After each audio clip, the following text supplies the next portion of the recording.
আপনি? হ্যাঁ, জি ভাই, শুনতে পাচ্ছেন আমার কথা? হ্যাঁ, শুনতে পাচ্ছি, বলেন।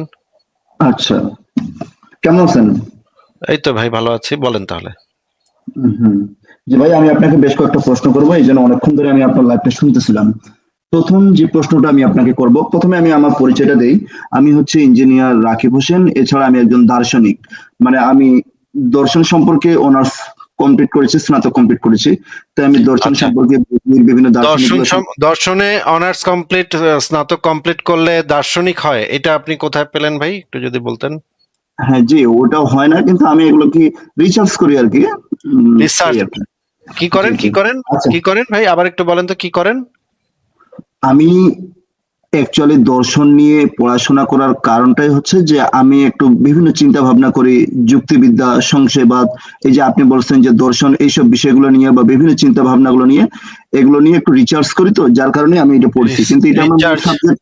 জি জি, আমার রিসার্চ যে এটা করেন ভাই, আপনি না যে না, রিসার্চ রিচার্জ করেন, রিচার্জ রিচার্জ না ভাই, আপনি যে চার্জারের কথা বলতেছেন, যে পিন দিয়ে মোবাইল চার্জ হবে রিচার্জ, ওইটার কথা বলতেছি না আমি। রিসার্চ তাহলে কথা বলতেছি। রিসার্চ, রিসার্চ ওকে, রিসার্চ। রিসার্চ, রিসার্চ আপনি করেন, হ্যাঁ, রিসার্চ যাই হোক, করেন, এটা ঠিক আছে, এটা ঠিক আছে, আল্লাহর ঠিক আছে, হস্তে বুঝলাম। আল্লাহর হস্তে ক্ষান্ত দেন আসিফ ভাই, একটু ক্ষান্ত দেন প্লিজ। আল্লাহর হস্তে ভাই ক্ষান্ত আচ্ছা, দেন। প্রথম আমার প্রশ্নটা সেটা হচ্ছে, আচ্ছা, আপনি ওয়েট ঈশ্বরে ওয়েট ওয়েট বিশ্বাস করেন? Wait wait wait wait wait wait আমরা প্রশ্ন যাবো না, আস্তে আস্তে যান, একটু এত ধৈর্য, এত অধৈর্য আচ্ছা হয় না, আচ্ছা, আস্তে আস্তে যান। ঠিক আছে ঠিক আছে। আগে আবার একটু শিওর হয়নি যে আপনি বলেছেন যে আপনি একজন দার্শনিক নাকি? আমি হ্যাঁ, নিজেকে দার্শনিক দাবি করিনি, হয়তো ভুল করে বের হয়ে যেতে পারে মুখের কথা, কিন্তু আমি দর্শন নিয়ে পড়াশোনা করছি। আপনি এতক্ষণ বেশ কয়েকটা দর্শন নিয়েও কথা বললেন, তো বিভিন্ন যুক্তি দিলেন, যার কারণে আচ্ছা, আমি আপনাকে একটু কিন্তু বললাম।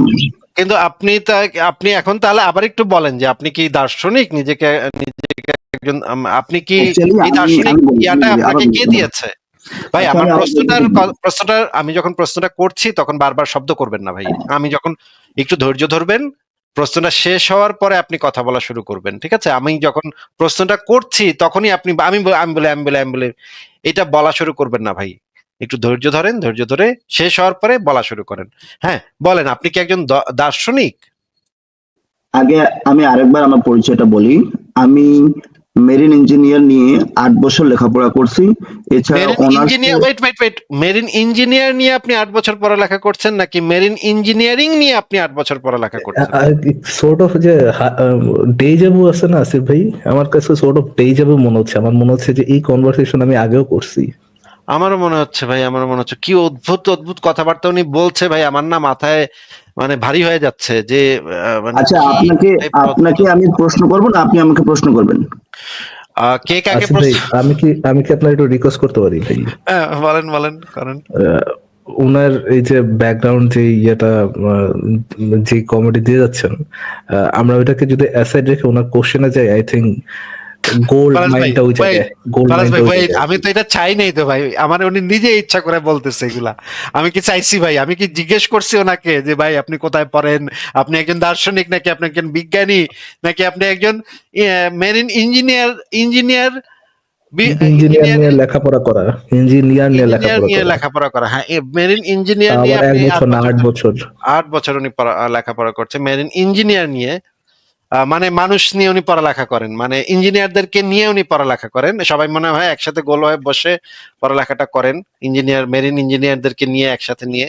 তো ভাই ওনার মানে সেন্টেন্স মেকিং, ওনার ওয়ার্ড, মানে উনি যে আসিফ ভাই, শব্দগুলো, এই যে আপনি মিজানুর রহমান আহজারি, তারপরে ওই যে কি জানি, আর ডক্টর, আর আরেকটা ডক্টর আছে নাকি, যে ডক্টর সোনাগাছি না কি জানি একটা আছে না, এনায়েতুল্লাহ সোনাগাছি, হ্যাঁ হ্যাঁ, ওনারা যে আহজার, সোনাগাছি, তারপরে সোনাগাছির সামনে যে ডক্টর লাগায় ইয়ে করে, এদের এই যে ফাংশনালিটা, মানে এদের যে চিন্তা ভাবনাটা, উনিও দেখেন, আর সামনে ইঞ্জিনিয়ার, ইঞ্জিনিয়ার রাকিব লেখা আসে ভাই। আপনি কি আপনার দেশে কোথাও দেখছেন ভাই যে যেখানে এখন আছেন সেখানে কোনো ইঞ্জিনিয়ার কোথাও যুক্ত হয়ে কথা বলার সময় সামনে নাম ভাই লাগায় রাখে বাপের, ইঞ্জিনিয়ার? ভাই বাপের জন্ম দেখি নেই ভাই এগুলা। ইউরোপে এগুলা শুনে দেখলে মানুষ আস্তে আস্তে মনে করেন মানে কুটুমুটি খায়, রাস্তা ঘোরাঘুরি খাবে, বুঝছেন? এই যে নামের আগে কেউ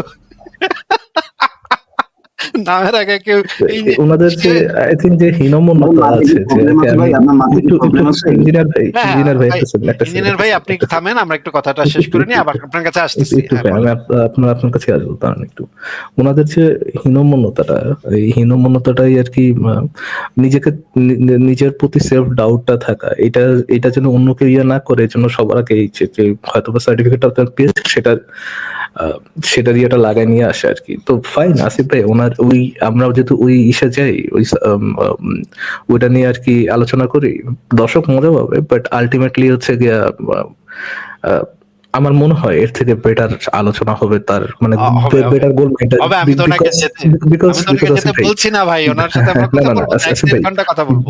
বিকজ সে সেলফ প্রোক্লেম করছে যে সে অনার্স নিয়ে সে ফিলোসফি নিয়ে অনার্স কমপ্লিট করছে, রাইট? তো এইটা নিয়ে একজন হয়তোবা উনি একজন থিয়েস্ট মোস্ট প্রবাবলি, তো একজন থিয়েস্ট যিনি ফিলোসফি নিয়ে পড়াশোনা করছেন, অনার্স কমপ্লিট করছেন, তার চিন্তা ভাবনা কি, সেটা আই থিঙ্ক একটা বেটার মানে মোর প্রেশাস গোল্ড মাইন্ড হইতে পারে আর কি। আচ্ছা, ঠিক আছে ফারাজ ভাই, আমরা তো ওনার সাথে কথা বলবোই, কিন্তু আমি একটা জিনিস একটু বলে দিই যে আমি যে দেশে থাকি সেই দেশে শুধুমাত্র যদি আপনি পিএইচডি করেন, পিএইচডি করলে আপনি একটা ডক্টর নামের সাথে লাগাতে পারেন, এবং এটা এখানে একটা মানে সম্মানজনক একটা আহ, উপাধি, এবং এটা মানুষ ব্যবহার করে। কিন্তু এছাড়া এই যে এই পিএইচডি ডক্টরেট, এটা ছাড়া অন্য কোনো ইঞ্জিনিয়ার আপনি যতক্ষণ বলবেন আমাদেরও তত। ভাই আপনাকে মিউট করে রাখতেছি, কথার মাঝখানে কথা বলবেন না। আপনি আপনি এমন কোন মানে আব্দুল্লাহ না যে আমরা যতক্ষণ কথা বলবো আপনাকেও ততক্ষণ কথা বলাটা দিতে হবে। আপনি এমন কোন আব্দুল্লাহ না ভাই, আপনি এমন কোন আব্দুল্লাহ আসেন নাই আমার, যে আপনাকে লাল গালিজা সম্বর্ধনা দিচ্ছি আমরা। And এইগুলা কথা ভাই আপনার জন্যই, মানে আপনার কাজের জন্যই ইয়ে হইতেছে, মানে বলা হচ্ছে আপনি যদি ওই ইঞ্জিনিয়ার 8 বছর মেরিন ইঞ্জিনিয়ার নিয়ে পড়াশোনা করছেন, মানে আপনি ফিলোসফি আপনি নিয়ে, ভয় পাচ্ছেন আমার সাথে তর্ক করতে, রাইট? হ্যাঁ অবশ্যই অবশ্যই ভয় পাচ্ছি। রিসার্চ রিসার্চ করা লোকের সাথে ভয় না পায় উপায় আছে ভাই? নামের আগে লাগায় আসছি ইঞ্জিনিয়ার, এরকমের লোকের সাথে কথা না ভয় না পায় উপায় আছে? আমার তো উপায় নাই ভাই।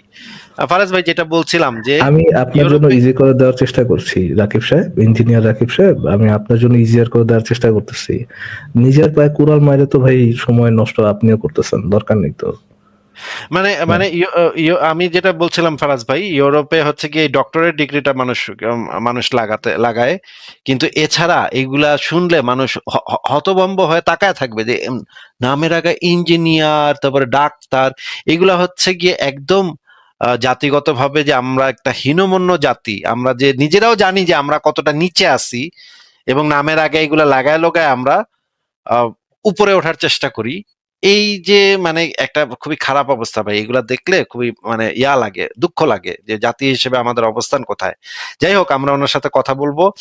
উনি প্রথমে যেটা বলেছেন যে উনি দর্শন বিষয়, উনি একজন দার্শনিক, উনি দর্শন বিষয়ে অনার্স করেছেন, তা এই কারণে উনি একজন দার্শনিক, এবং উনি একজন ইঞ্জিনিয়ার একই সাথে, এবং একই সাথে উনি মেরিন ইঞ্জিনিয়ার নিয়ে 8 বছর পড়ালেখা করছেন, মেরিন ইঞ্জিনিয়ার নিয়ে 8 বছর উনি পড়ালেখা করছেন। মেরিন ইঞ্জিনিয়ার, উনি ফার্স্ট ইঞ্জিনিয়ার না সেকেন্ড ইঞ্জিনিয়ার সেটা আমরা একটু পরে জানবো, যদি এটা আমাদের জানার দরকার নেই, আসলে এগুলা কিছুরই দরকার ছিল না। উনি স্ট্রেইট এসে বলতে পারতো যে আমার কয়েকটা প্রশ্ন আছে, আমি প্রশ্নগুলো করছি, সেখানেই আমরা শুরু করে দিতে পারতাম প্রশ্ন এবং উত্তর। কিন্তু উনি এগুলা বলতে গিয়া ভজঘট পাকা নানা ধরনের উদ্ভট কথাবার্তা বইলা পুরো পরিস্থিতি একটা ঘোলাটে করে ফেলছে। ঠিক আছে, এখন শিওর হয়ে গেছি ওনার উনি কোথা থেকে আসছে, সেই যে বিষয়ে আমরা অন্তত নিশ্চিত হয়ে গেছি। এখন আর আমার মানে দিতে সমস্যা হবে না, কথা বলতে সমস্যা হবে না। এইটুকু মানে প্রথমে মানুষের ইন্ট্রোডাকশনে মানুষকে বুঝে নেওয়া যায়। এখন আমি খুব সুন্দরভাবে কথাবার্তা বলতে পারবো। ঠিক আছে ভাই, আপনি এই সমস্ত আলতু ফালতু কথাবার্তা বাদ দিয়ে আপনার সরাসরি প্রশ্নে চলে যান। ইঞ্জিনিয়ার রাকিব সাহেব, আপনার সরাসরি প্রশ্নে চলে যান, বলেন। Thank you. আচ্ছা, প্রথম প্রশ্ন হচ্ছে আপনি ঈশ্বরে বিশ্বাস করেন না কেন? কোনো প্রমাণ নাই এটার তো, মানে আহ যদি শেষ আছে ভাই, হ্যাঁ, কোনো প্রমাণ নাই তো বিশ্বাস মামদভূত করি না দেন। ভাই ফারাজ ভাই, আমি তো এই শুধুমাত্র এই ব্যক্তির সাথে কথা বলি না, আমরা যখন লাইভ গুলা করি তখন হাজার হাজার দর্শক আমাদের দেখে, তাদের জন্য, তাদের উদ্দেশ্যে আমাদের কিছু কথা থাকে, তাদের জন্য আমার বলতে হবে। এই ব্যক্তি কি বুঝলো না না বুঝলো সেটা দিয়ে আমার কিছু যাই আসে না। একটা মানে সত্যি কথা হইতেছে, আমি এগুলো এগুলো পাত্তাও দিই না। এই এই এই মুমিন কি বুঝলো না না বুঝলো এগুলো পাত্তাও আমার দিই না। আমার লক্ষ্য হচ্ছে যারা দর্শক আছেন, দর্শকরা এখান থেকে কিছু শিখুক, কিছু বুঝুক।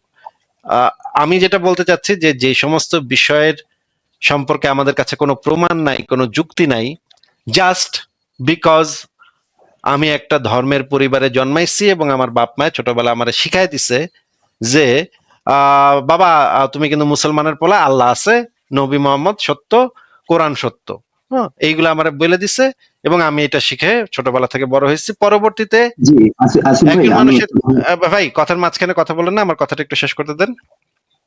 এইভাবে প্রত্যেকটা পরিবারের বাচ্চারাই আস্তে আস্তে বড় হয় এবং পরিবার থেকে তাদেরকে কিছু অন্ধবিশ্বাস তাদের উপর চাপায় দেওয়া হয়, যেগুলার কোনো বাস্তব প্রমাণ পরিবার থেকে দেয়া হয় না, কিন্তু তাদেরকে শেখানো হয় যে তুমি মুসলমানের পোলা, তুমি হিন্দুর পোলা, তুমি ইহুদির পোলা, তুমি খ্রিস্টানের ভাই, পোলা। ভাই দয়া করে আপনি কোন ভাই আপনি ধর্মের নাম যদি নেবেন আপনি না।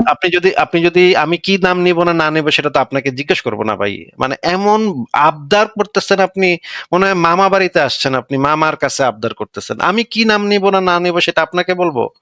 আপনাকে আপনাকে তো সেটা আমি কৈফিয়ত দিব না। আমি আপনার অনুরোধের জন্য ধন্যবাদ, বাট আপনার অনুরোধটা আমরা মানতে পারছি না। জি আসিফ হ্যাঁ, ভাই, জি। অনুরোধ অনুরোধ আমাকে এই ধরনের অনুরোধ করারও দরকার নেই। হ্যাঁ, হুদো মানবো না, একটা মানবো না। সুতরাং ফার্দার আর কোনো অনুরোধও করেন না।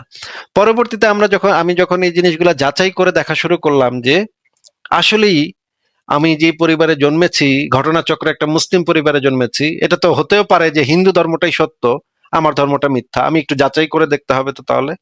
যাচাই করে যখন দেখতে গেলাম তখন দেখলাম নবী মোহাম্মদ ছিল একটা লুচ্চা, একটা পেডোফাইল, একটা ধর্ষক, একটা খুনি, একটা ডাকাত, একটা গণহত্যাকারী।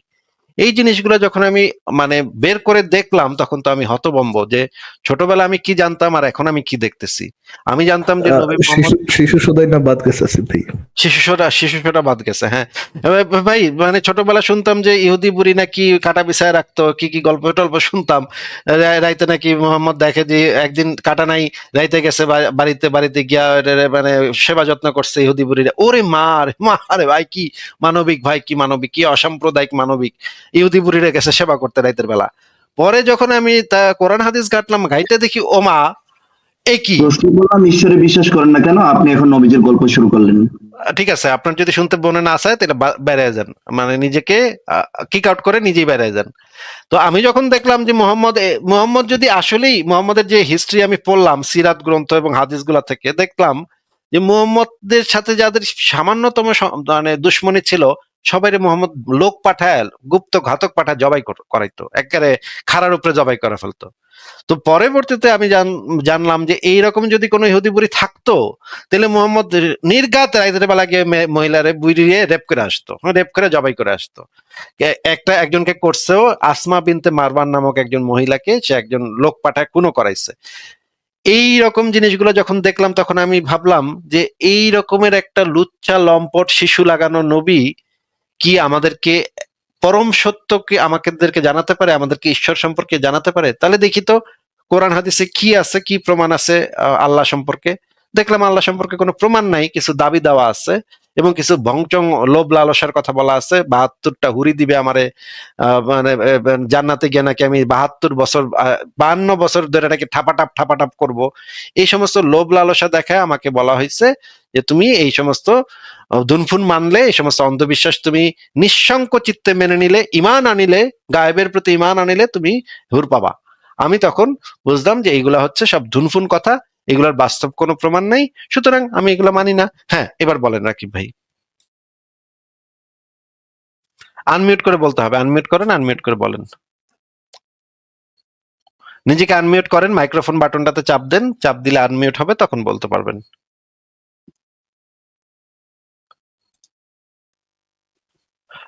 রাকিব, আপনি তো নিজেকে মিউট করে রাখছেন। হ্যাঁ, এই যে আনমিউট করতে জি পেরেছেন, ভাই, এবার জি বলেন। জি জি। এবার শোনা তাহলে যাচ্ছে, আমি বলেন। আপনাকে, হ্যাঁ জি, প্রশ্ন করব। হ্যাঁ, প্রশ্ন করেন। জি, আপনি ঈশ্বরে বিশ্বাস করেন না কেন?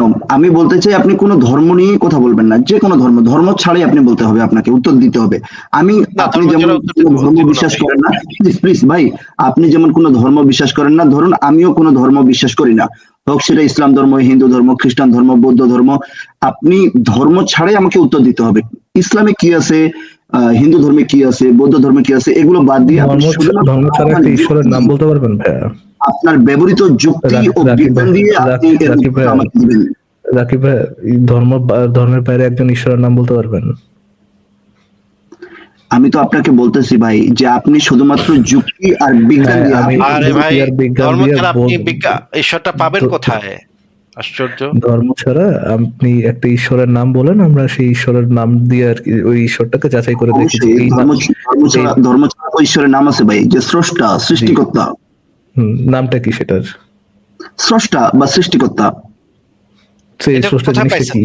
এই একটা দাঁড়ান, জিনিসটা একটা কোথায় step আছে। পাইছেন আপনি? কোথায় পেয়েছি আমি? সবগুলো জায়গায় আছে। যেমন কোথায়? কোন যে জায়গায়? কোন জায়গায়? ধর্ম বইয়ে আছে। ছাড়া? ধর্ম ছাড়া? হ্যাঁ, ধর্ম ছাড়া দর্শনের বইয়ে আছে। বিভিন্ন কোন, যারা কার নাস্তিক কার দার্শনিক বইতে? ছিল, তারাও বলছে স্রষ্টা কথাটি ব্যবহার করছে। তারা কি ধর্ম ছাড়া বলছে নাকি ধর্ম সহ বলছে? হ্যাঁ, যেই দার্শনিক গুলো কোন একজন নাস্তিক কোন তারা বলছে। একজন কোন একজন দার্শনিক যখন তার বইতে কেন সে নাস্তিক বা কেন সে ধর্ম বিশ্বাস করে না এই কথাগুলো যখন সে বলছে, বা ঈশ্বর না থাকার যৌক্তিকতা নিয়ে যখন কথা বলছে, আম, তখন কি সে আম, ইয়ে করে দিছে যে তখন কি সে এরকম এক্সক্লুসিভলি বর্ণনা করে দিছে যে আমি যে গড কে নিয়ে কথা বলতেছি এটা ধর্ম থেকে আসা কোনো গড না, এরকম কি এক্সক্লুডেড করে দিছে? আপনি কি এরকম কোথাও পড়েছেন? জি, এরকম কথাই বলছেন জি, অনেক বইয়ের নামটা, দার্শনিক। জি, জি, বইয়ের নামটা বলেন, কোন বইতে পড়েছেন, আমরা একটু বইয়ের পৃষ্ঠাটা একটা বের করে উদাহরণ দেন। দেখি। একটা উদাহরণ দেন, আমরা একটু বইটা বের করে দেখি। দেন একটা উদাহরণ দেন। আচ্ছা, বই আহ, হচ্ছে আপনি আপনি দেখতে পারেন যে পাশ্চাত্য দর্শনের ইতিহাস। আহ এটা আবার পাশ্চাত্য কোন বালের দর্শনের বই ভাই? ইতিহাস না, না, এখানে হ্যাঁ ভাই, এটা এই নামের একটা বই আছে, এই নামের একটা বই আছে। এটা এটা কার কার বই ভাই? এটা কি বাংলাদেশি বই না কার বই এটা? হ্যাঁ, বাংলা ভাষার। বাংলাদেশি বই, বাংলাদেশি অনার্সে পড়ানো কার হয়, কার অনার্সে পড়ানো হয়। আচ্ছা, এটা অনার্সে পড়ানো হয় কোন কোন কোন ফিলোসফার এক্সক্লুসিভলি বলেছেন যে আমি ধর্ম ছাড়া এই আমি যে ঈশ্বর নিয়ে ইয়ে করছি এটা ধর্ম থেকে এক্সক্লুডেড? হ্যাঁ, অনেকগুলো এই বইটা আমার কাছে খোলা আছে। আপনি একটু বলেন যে পৃষ্ঠা নাম্বারটা একটু বলেন। জি, বইটা বার করেন, আপনি বইটা বার করেন। হ্যাঁ, বের করতেছি। আপনি পৃষ্ঠা নাম্বারটা বলেন আগে। ডিসপ্লেতে অন করেন। হ্যাঁ, করতেছি। আপনি আগে পৃষ্ঠা নাম্বারটা বলেন আগে। হুম, পৃষ্ঠা নাম্বার 123 বার করেন। 123। আচ্ছা, ঠিক আছে, আমরা দেখি এখানে কি বলা আছে।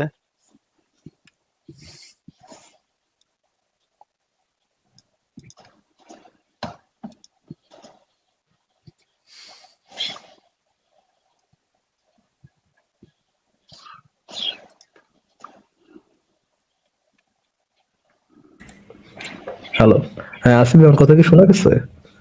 হ্যাঁ, না, শোনা যায় নাই ভাই। উনি যেটা আমি আর কি ইয়ে করে দিচ্ছি যে উনি ওই প্রমাণটা দেখাচ্ছেন যে কোন একজন নাস্তিক বলতেছে যে আমি যে গডটাকে ডিবাং করতেছি সেটা হচ্ছে ঈশ্বর থেকে এক্সক্লুডেড আর কি। হ্যাঁ, হ্যাঁ, সেটা তো অবশ্যই। আপনার কথা আমরা পরিষ্কার শুনতে পেয়েছি।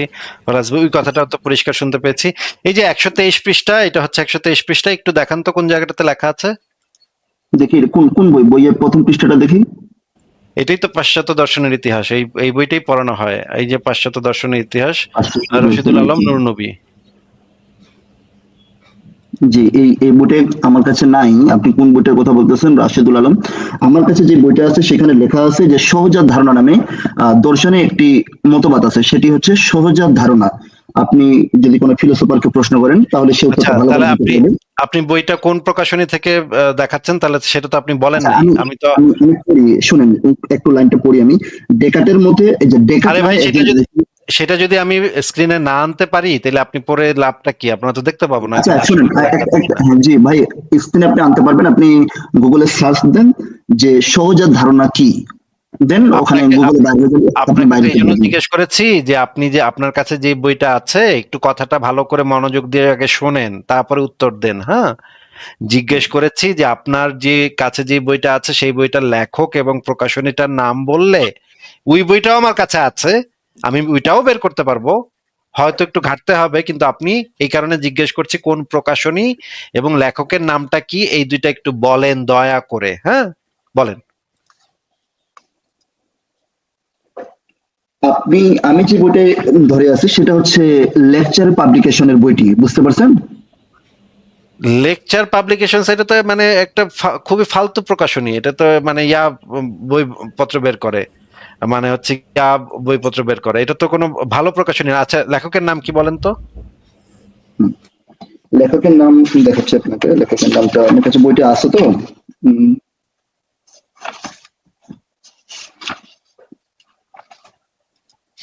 লেখকের নামটা বলতে আপনার এত সময় লাগতেছে, অদ্ভুত ব্যাপার তো, অদ্ভুত কাণ্ড। জি ভাই, লেখকের নামটা কি বলে ওইটাই দেখতেছি, নামটা মনে নেই তো এই পর্যন্ত এখনো। ওই নামটা কোথায় গেল? আচ্ছা, নামটা যাই হোক, আপনি নেটে সার্চ দেন যে সহজাত নামটা ধারণা। যাই হোক মানে কি, নামটা যাই হোক মানে কি, আপনি আপনার কাছে যে এই বইটা পৃষ্ঠাটা উল্টাচ্ছেন, সেই বইটার হ্যাঁ, হ্যাঁ, লেখকের নাম আপনি বের করতে, লেখকের নাম কোন জায়গায় থাকে জানেন একটা বইয়ের? পাবলিকেশন প্রকাশক, নামটা পাচ্ছি না কেন, ওটাই তো দেখতেছি ভাই। কি রে ভাই, কি অদ্ভুত ঘটনা ভাই! ফারাজ ভাই আমার মানে মেডালা ভাই, মেডালা অবস্থা। আচ্ছা, আপনি সহজাত ধারণা সম্পর্কে আমি যেটা বললাম আপনি সেটা। আরে ভাই, সহজাত সহজাত পরে বললেন, আগে যেই বইটা আপনার কাছে আছে সেই বইটার লেখক এবং প্রকাশনীটার নামটা বলেন। প্রকাশনী বলেছেন লেকচার প্রকাশনী, আর লেখকের নামটা বলেন ভাই, আল্লাহর হস্তে ভাই বলেন।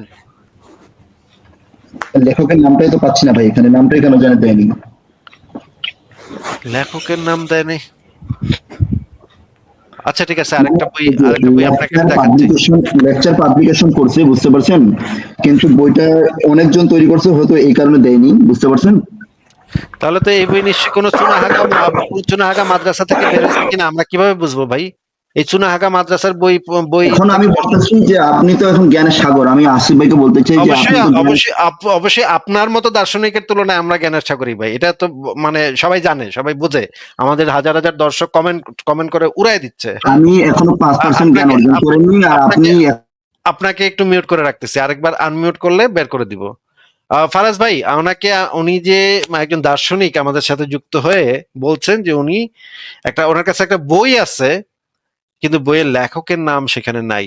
আহ, মানে এটা না, আমি একদম মানে ব্যাককল হয়ে যাচ্ছি ফারাজ, আমি না বেকুব হয়ে যাচ্ছি। স্ল্যাশ উনি কি ওই যে ইঞ্জিনিয়ার স্ল্যাশ পিএইচডি। মানে একদম মানে মাথার মাথার তার তোর ছিঁড়ে যাচ্ছে ভাই। হ্যাঁ, উনি যেটা হইছে ফারাজ ভাই, যেটা হইতে পারে সেটা হচ্ছে ওই যে ইসের থেকে বাংলা বাজারে কিছু প্রকাশনী আছে, ভুইফোর প্রকাশনী আছে, তারা করে কি কিছু ওই যে গাইড বই বের করে, বুঝছেন? গাইড বই মানে পরীক্ষায় পাশ করার গাইড বই, বুঝছেন? এই লেকচার প্রকাশনী হচ্ছে সেই রকমের একটা প্রকাশনী যারা হচ্ছে গাইড বই বিক্রি করে, যে পরীক্ষা পাশের মানে ওরা যা ইচ্ছা তাই ওইটার ভিতরে লেখে এবং ওইগুলা থেকে মুখস্থ করে গিয়ে পরীক্ষায় ওইটা ছেড়ে দিতে হয়।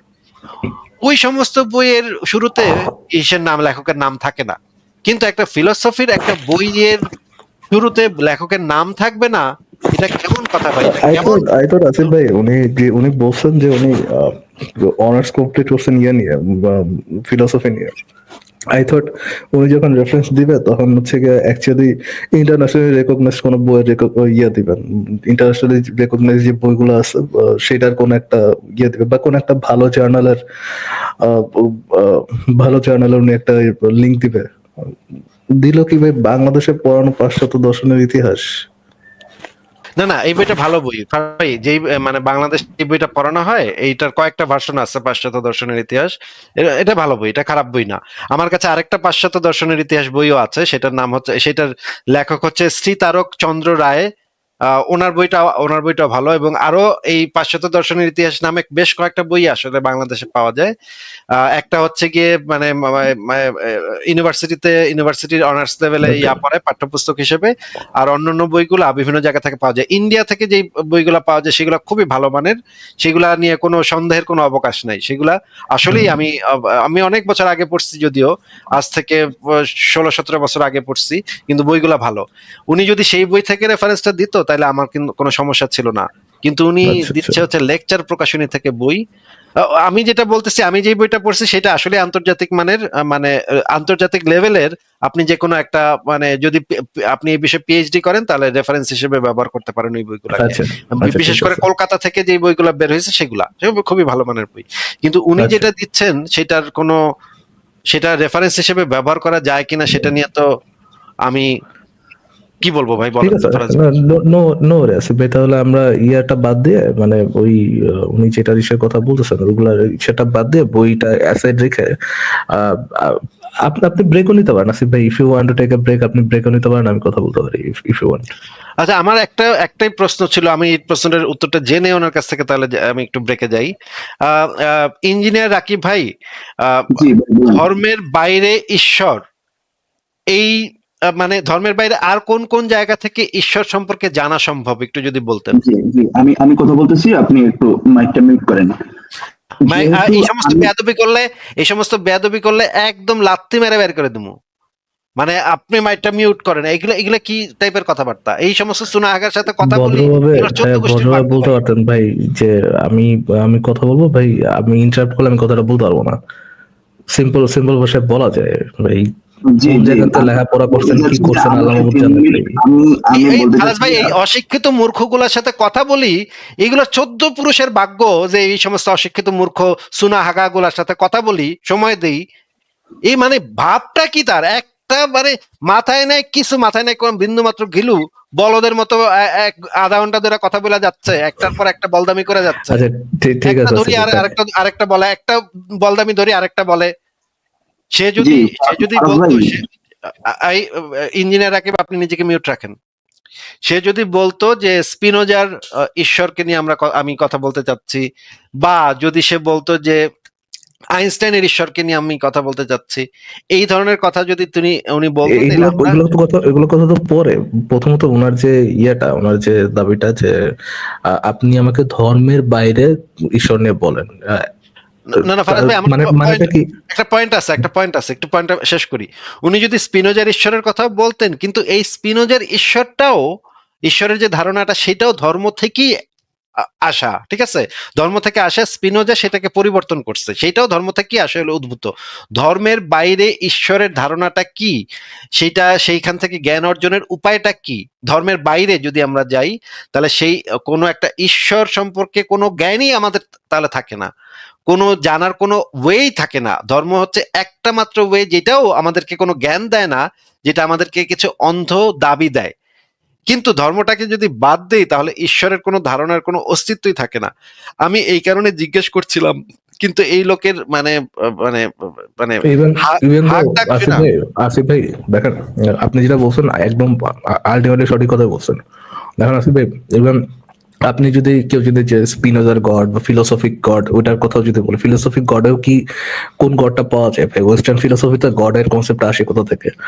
ওই জুডিও খ্রিস্টান ভিত্তি থেকে আসে। গড যে অমনিপটেন্ট, গড যে অমনিবেলাভোলেন্ট, ওয়েস্টার্ন ফিলোসফিটা গডের যে কনসেপ্টটা দেওয়া আছে, সেই কনসেপ্টের মূলটাও কিন্তু যদি আপনার জুডিও খ্রিস্টান ভিত্তিতে, যে গড হইতে হলে কোনো কিছু যে অমনিপটেন্ট হতে হবে বা অমনিবেলাভোলেন্ট হইতে হবে। হু সেইস সো? এটা এটা ডিকটেট করতেছে কারা? এটা ডিকটেট করতেছে থিয়াসরা। এটা তো আলাদা করে ডিকটেট করার মতো কারো ইয়া নেই, কারো অথরিটি নেই। আসিফ ভাই, আপনার কি মানে as a as a individual human being আমি কি বলতে পারি যে গড হইতে হলে তার এই হইতে হবে? গড হইতে হলে সে থর হইতে পারবে না, থরের মতো সে লাইটনিং গড হইতে পারবে না শুধু, তাকে জুডিও খ্রিস্টান গড হইতে হবে। এটা কি বলার মতো আবার ইয়ে আছে? গড হইতে হলে তাকে কোনো কিছু অথরিটি নাই। ক্রিয়েট করতে হবে, সে কোনো কিছু ক্রিয়েট করার তার অ্যাবিলিটি থাকতে হবে। এটা বলার মতো কোনো ইয়ে আছে? হু সেজ, হু নোজ যে গড কি খুন আব্দুল্লাহ? ধরেন ধরেন ফারাজ ভাই, একটা তর্কের খাতিরে ধরেন আমি যদি বলি আমি একজন নাস্তিক, আমি গডকে বিশ্বাস করি না। এখন আমাকে আপনি জিজ্ঞেস করেন গড, ভাই গড যেই গডের কথা বলতেছেন এটা কি জিনিস, জিজ্ঞেস করেন ফারাজ ভাই। কি ভাই, গড যে বিশ্বাস করে না, এটা আব্দুল্লাহটা কি? এই এটা গড হচ্ছে জিনিসটা কি? ফুটবলের মতো গোলাকার একটা জিনিস, যেটা হচ্ছে মঙ্গল গ্রহে থাকে।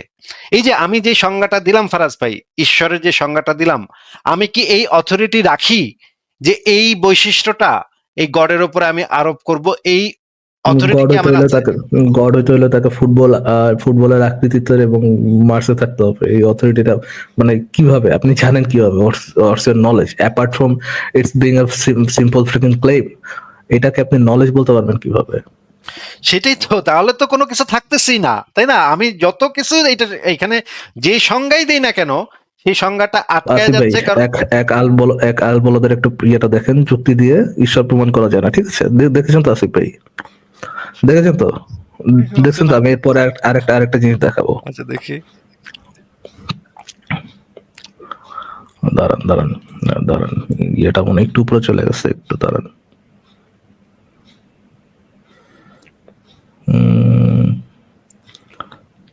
দাঁড়ান, আরে একটু আগেই তো না এই বলো ইয়ে করতেছিল, কমেন্ট করতেছিল।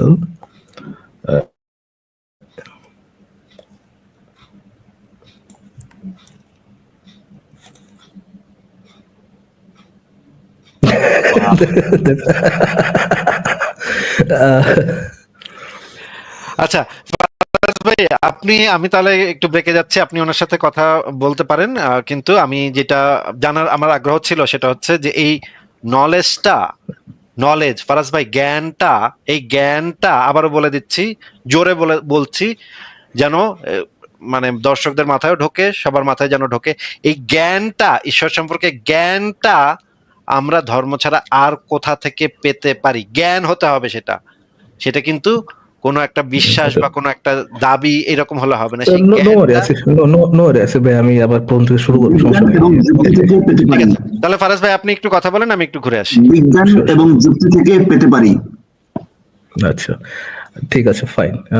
ইয়ে ভাইয়া, হ্যাঁ, ইঞ্জিনিয়ার ইয়ে ভাই, আপনি প্রথমত জিজ্ঞেস করছেন যে why don't I believe in god. হ্যাঁ, এটাই তো জিজ্ঞেস করছেন, অ্যাজ এ এথিয়াস্ট আমি কেন গডে বিশ্বাস করি না। আমার এক Right. কথার উত্তর হচ্ছে ভাই, গড টড কোনো কিছুর কোনো প্রমাণ নেই। হ্যাঁ, do you have anything to say? জি, আপনি কিসের Sorry, ভিত্তিতে darling. বলেন যে ঈশ্বরের প্রমাণ নাই, আপনি গডের প্রমাণ নাই, কিসের ভিত্তিতে বলেন? যারা গডের দাবি করে, সেই গড সম্পর্কে যারা দাবি করেছে এ পর্যন্ত, তাদের কাছ থেকে গডের সপক্ষে দাবি ছাড়া আমি কোনো ভ্যালিড পাইনি, প্রমাণ পাইনি। মানে আপনি কোনো প্রমাণ পাইনি? না, আমি কোনো প্রমাণ পাইনি। কিন্তু আমি তো পাইছি। কংগ্রেচুলেশন, দেন প্রমাণ, প্রমাণ পাইলে প্রমাণ দেন।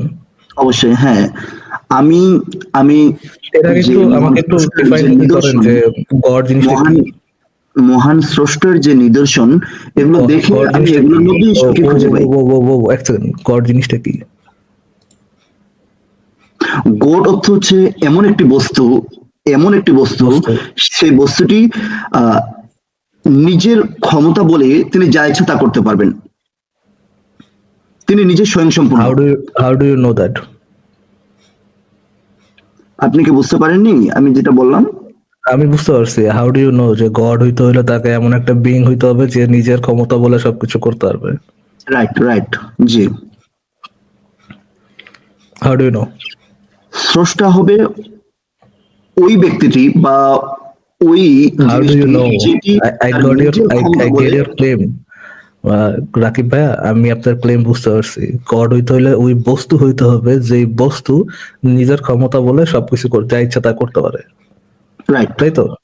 এখন এটা কিভাবে জানলেন আপনি যে গড হইতে হইলে তাকে এমন একটা বস্তু হইতে হবে যে বস্তুটা নিজের ক্ষমতা বলে যা কিছু তা করতে পারবে, এবং সে যদি যা ইচ্ছা তা করতে না পারে সে গড না? এটা কিভাবে বুঝলেন right. আপনি? যেমন আমি উদাহরণ হিসেবে বলি, যেমন আমি একজন ব্যক্তি, কিন্তু আপনি বস্তু বলতে পারেন, আমাকে ব্যক্তি বলতে পারেন, কিন্তু আমি যা ইচ্ছা তা করতে পারি না। নো, এইটা প্রশ্ন না তো। একটু মনোযোগ দিয়ে শোনেন ফিলোসফার ভাইয়া, একটু মনোযোগ দিয়ে শোনেন। আপনি কিভাবে জানলেন গড হইতে হইলে তাকে এমন এক বস্তু হইতে হবে যেই বস্তুটা যা ইচ্ছা তা করতে পারে? জি, উনি ইচ্ছা করলে যে কোনো জিনিস করতে পারবে। I got your fucking claim ভাইয়া, আপনি আমাকে প্রমাণটা দেন, কিভাবে জানলেন সেটা? এটা যুক্তির মাধ্যমে আমি বলতেছি। কিভাবে জানলেন? হ্যাঁ বলেন, যুক্তির মাধ্যমে জানছেন, কিভাবে জানলেন? কোন যুক্তির মাধ্যমে আপনি জানতে পারছেন যে এটা গড হচ্ছে হইতে হইলে কি তাকে যুক্তির মাধ্যমে আমি জানতেছি, সেটা আমি আপনাকে বলতেছি। সেটা হচ্ছে কি, যে স্রষ্টা এমন একটি জিনিস যেটি তার নিজ ক্ষমতা বলে তিনি যা ইচ্ছা তা করতে পারবে এবং যা ইচ্ছা নয় তা করতে পারবে না। এটা আমার যুক্তি আমাকে বলতেছে। আপনি হয়তো যুক্তি বিজ্ঞান সম্পর্কে পড়াশোনা করছেন, যদি পড়েন তাহলে এটা বুঝতে পারবেন।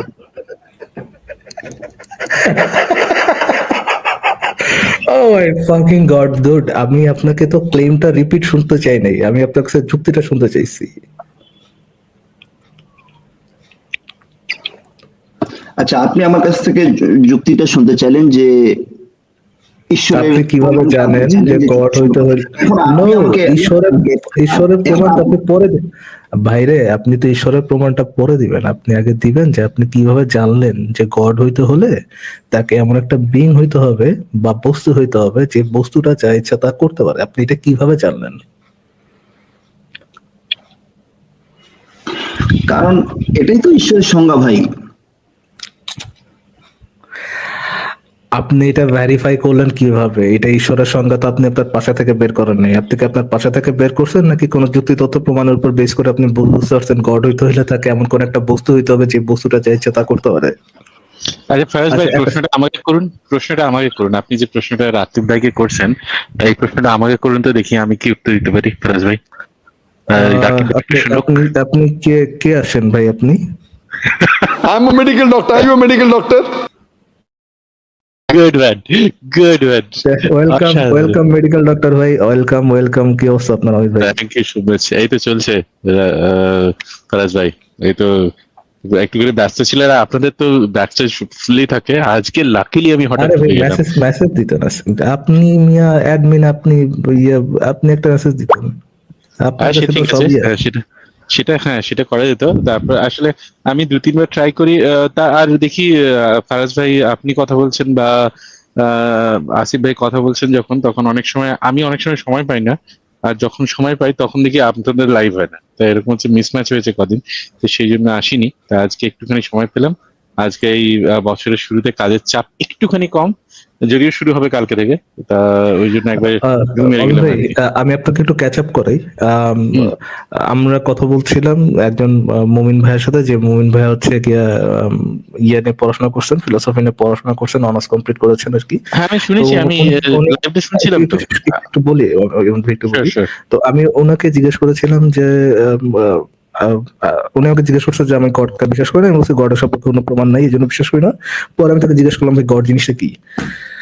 তো উনি বললেন যে গড হচ্ছে এমন একটা বস্তু যে বস্তুটা নিজের ক্ষমতা বলে যা ইচ্ছা তা করতে পারে। তো আমি তাকে জিজ্ঞেস করলাম, ওকে, গড এমন একটা বস্তু যে নিজের ক্ষমতা বলে যা ইচ্ছা তা করতে পারে, এইটা যে গডের ডেফিনেশন, আপনি কিভাবে জানলেন? গড হইতে হলে তাকে যে এইটা হইতে হবে, আপনি এটা কিভাবে জানলেন? এইটা হইলে যে কেউ একটা গড হবে আর এটা হইলে যে কেউ গড হবে না, হাউ ডু ইউ নো? তো উনি বলতেছেন ভাই এটাই তো গডের সংখ্যা। গডের সংখ্যা, এটা সম্পর্কে তার যুক্তি আছে এবং এটাই তার গডের সংখ্যা। যুক্তিটা কি? যুক্তিটা হচ্ছে এটাই গডের সংখ্যা। নিশ্চয়ই, অবশ্যই। আপনি যে কথাটা বলছিলেন ফারাজ যুক্তি, ভাই, আপনার যে আমার যুক্তি হচ্ছে আমার দাবিটাই আমার যুক্তি।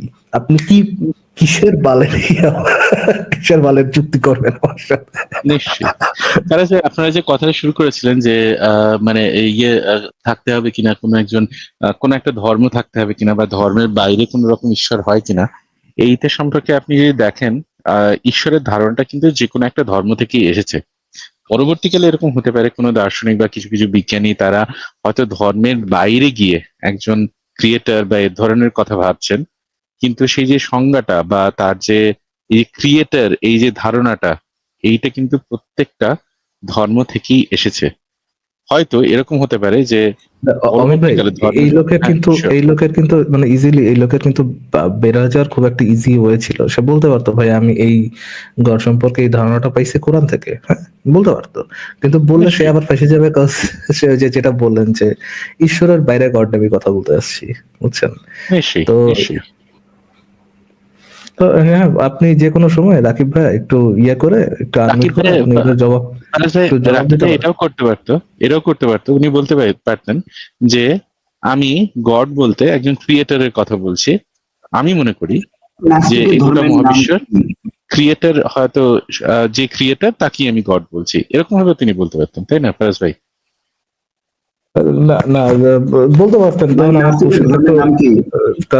তারপরে আমি একটা বলতে পারতাম যে মানে আমার কাউন্টারটা তো এরকম যে আহ, যে ক্রিয়েটর সেই গড যদি ইয়ে হয়, then how do you know যে একজন কোন একটা কিছুকে গড হইতে হলে তাকে কোনো কিছু ক্রিয়েট করার অ্যাবিলিটি থাকতে হবে। ইফ সে যদি ক্রিয়েট করার অ্যাবিলিটি না থাকে সে গড হইতে পারবে না। আমি ভাই, আপনি কি জানেন কেউ যদি তার ক্রিয়েট করার অ্যাবিলিটি না থাকে সে গড হইতে পারবে না? না, এরকম তো নয়। গড এরকমও তো হতে পারে যে ইয়েতে একটা ডায়লগ আছে না, এই আসাদ বার্সি বলছে এবার থেকে আমি আর কোনো কাজ ফাজ করবো না, আমি খালি বলবো কি কাজ করতে হবে, সেগুলি টেকনিক বাতাউঙ্গা। সেরকম সেও তো এরকমও বলতে পারতো। আমি না, সে না করে হ্যাঁ, এরকমও অলরেডি বলতে পারে অলরেডি আরেকজন হয়তো পারে যে দুজনকে রাখতে। সবকিছু ক্রিয়েটেড আছে, মানে সবকিছু আগে থেকে আছে, সে জাস্ট অর্গানাইজার, এমন হইতে পারে। রাইট?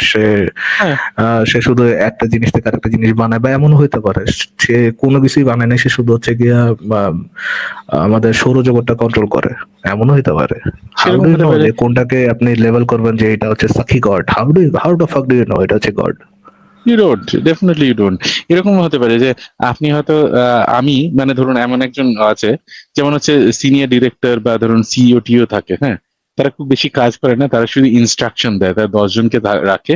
ধরুন হচ্ছে যে রিয়েল গড, সে আরেকটা গডকে রেখেছে, সে আরেকজনকে রেখেছে যে হচ্ছে ফায়াকুন বলবে, হ্যাঁ, বা হ বলবে, বা ওম বলবে, আর হয়ে যাবে। হতেই পারে, তাই না? হ্যাঁ, এবং এমন এটাও হইতে পারে যে যে হচ্ছে গিয়ে ক্রিয়েট করছে সে আপনার আফটার লাইফ নিয়ে না ইন্টারেস্টেড না, আফটার লাইফ নিয়ে হয়তো বা অন্য একটা গড ইন্টারেস্টেড, এমন হইতে পারে, অন্য একটা বিং হ্যাঁ, ইন্টারেস্টেড। নিশ্চয়ই। ফারাজ ভাই, এটা হইতে পারে। হ্যাঁ ভাই, বলেন বলেন বলেন। হ্যাঁ ভাই, আমার লাকিব ভাই, দ্বিতীয় প্রশ্নটা হচ্ছে যে নাস্তিকের আরে ধর্মের নাম কি? দ্বিতীয় প্রশ্ন তো যাবো পরে ভাই। যেহেতু আপনি তো গডের প্রথম প্রশ্ন ডেফিনেশনটা ঠিক মতো দিতে পারেন। নিশ্চয়ই।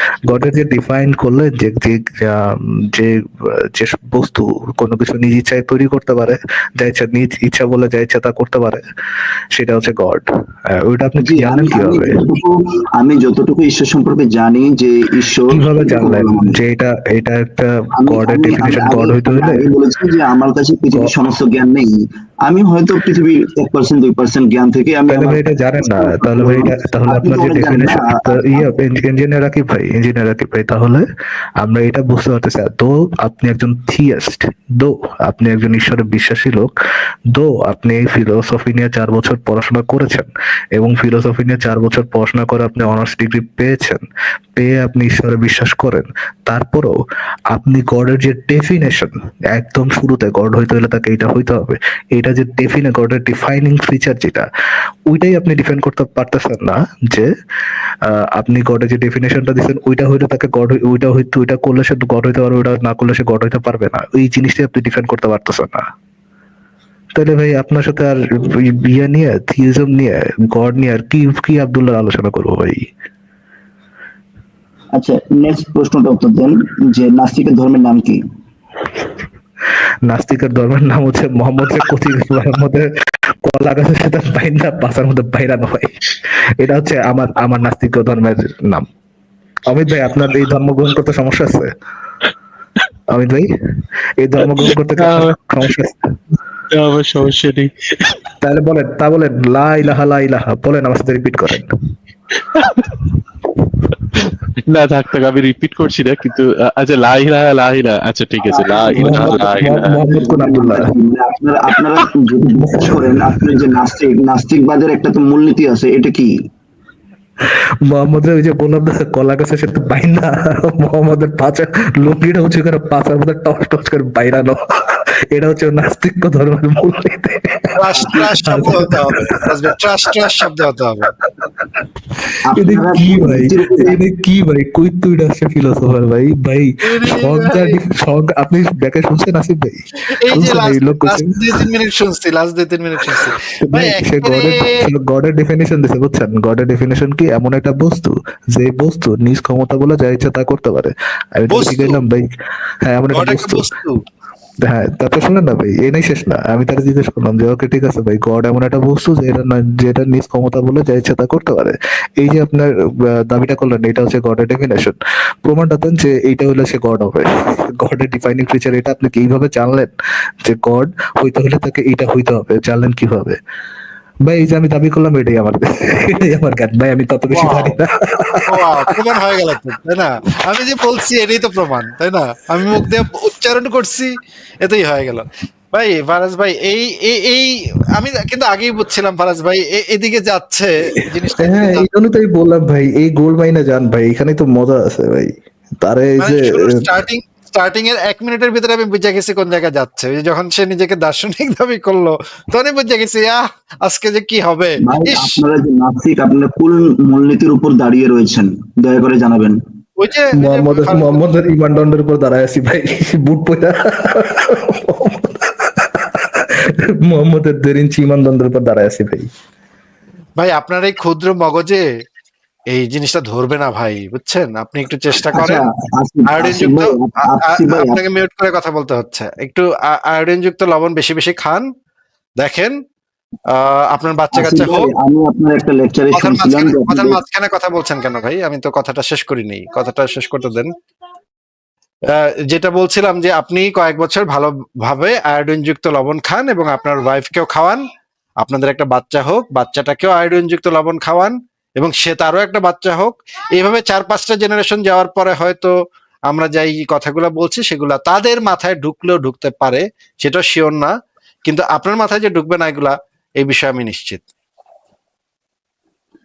আসিফ ভাই, একটা হলে তো হবে না, 10-15টা করে হতে হবে, নইলে descent with modification and natural selection হবে না। অমিত আর ভাই যদি আপনাকে আর যদি অমিত ভাই কাজিন হয় তাইলে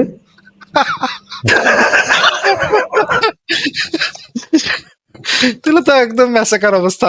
অমিত ভাই আপনাকে অনেকদিন পরে পেয়ে খুবই ভালো লাগছে, আপনাকে অনেকদিন পরে দেখে আচ্ছা খুবই এটা ভালো লাগছে। জিজ্ঞেস কেমন করি, আছেন? থ্যাংক ইউ আসিফ ইঞ্জিনিয়ার ভাই। রাকিব ভাই, আপনি কি কাজিন ম্যারেজ করেছেন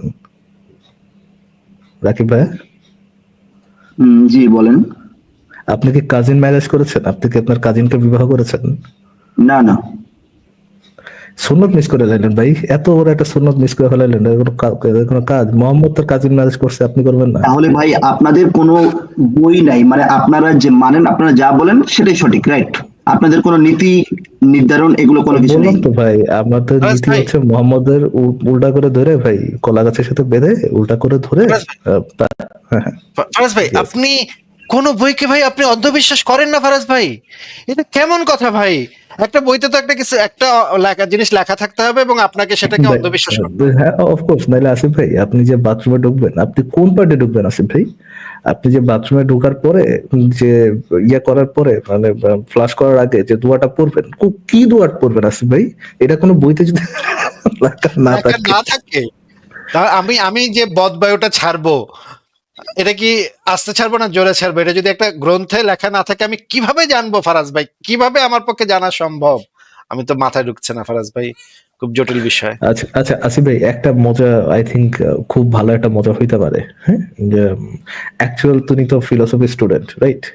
আমরা ফিলোসফির একজন স্টুডেন্টের থেকে বাংলাদেশে উনি এসে বসে যে ফিলোসফিতে উনি ইয়ে করছেন, অনার্স কমপ্লিট করেছেন, ওনার থেকে গডের ডেফিনেশন হয়তো বাদে দিলাম, পরের স্টেপে যে গড আছে এরকম একটা যুক্তি শুনতে পারি। উনি তো একটা 4 বছর পড়ছে, রাইট? 4 বছর উনি তো একটা লজিক্যাল ফ্রেমওয়ার্ক ধরে উনি একটা তো যুক্তি আমাদেরকে উপস্থাপন করতে পারবেন। আসিফ ভাই কি বলেন? 4 বছর তো পড়াশোনা করছেন, 4 তাই না? বছর পড়ালেখা করে 4টা ইয়া দিতে পারবেন উনি, 4টা আর্গুমেন্ট উনি এখানে উপস্থাপন করতে পারবেন। কিন্তু এই 4টা আর্গুমেন্টই মনে করেন 300-400 বছর আগে ফিলোসফাররা ওগুলো একদম এমন একটা আইকালা দেখি ভাই, ভাষা। ওনার বেস্টটা দেখি যে 4 বছর পরে ওনার বেস্ট আর্গুমেন্টটা কি ইন ফেভার আচ্ছা অফ ঠিক গড। আছে, গড আছে। ঠিক আছে। ভাই আমি আপনি কোন ইঞ্জিনিয়ার, নীতির উপর দাঁড়িয়ে আছেন, কোন নীতির উপর দাঁড়িয়ে আছেন? হ্যাঁ ওটা নিয়ে আমরা আলোচনা করব, কোন নীতির উপর দাঁড়িয়ে আছি না কোন কোন ইমানের উপর দাঁড়িয়ে জি আছি জি, সেটা আমরা নিয়ে এই আলোচনা প্রশ্নটা করব। করতে দিলে ভালো হতো যে আপনারা কোন রাকিব নীতির ভাইয়া, উপর দাঁড়িয়ে আছেন। রাকিব ভাইয়া, আমাদের আমাদের কনভারসেশনটা এখন সামনে আগাবে। কনভারসেশনটা হচ্ছে ইঞ্জিনিয়ার রাকিব ভাইয়া, আপনি তো ফিলোসফি স্টুডেন্ট, আপনি আমাদেরকে একটা যুক্তি দেন, যে যুক্তি আপনার কাছে বেস্ট মনে হয়। গড আছে, হ্যাঁ, যে কোনো ধরনের একটা গড, সেই গডটা যে আছে এটা সপক্ষে আপনার কাছে যে বেস্ট যুক্তিটা আছে, বেস্ট যুক্তিটা আমাদের কাছে একটু দেন, আমরা দেখি আপনার যুক্তি জি শুনে জি, আমি আমরা নিজেরা জি, এক সেকেন্ড, এক সেকেন্ড, এক আপনার সেকেন্ড, এক সেকেন্ড, এক আপনারা সেকেন্ড, প্রশ্ন করছেন, এক আমি সেকেন্ড, উত্তরটা এক দিচ্ছি। সেকেন্ড, রাকিব সাহেব এক সেকেন্ড। আপনি আর্গুমেন্ট যেভাবে মানে প্রস্তাব দিতে হয়, আর্গুমেন্ট যেভাবে দিতে হয় সেই পদ্ধতিটা অ্যাপ্লাই করে আপনি আর্গুমেন্টটা দিয়েন। আপনি কি জানেন আর্গুমেন্ট কিভাবে দিতে হয়? মানে ডিডাকটিভ আর্গুমেন্ট যেভাবে দিতে হয় আর কি।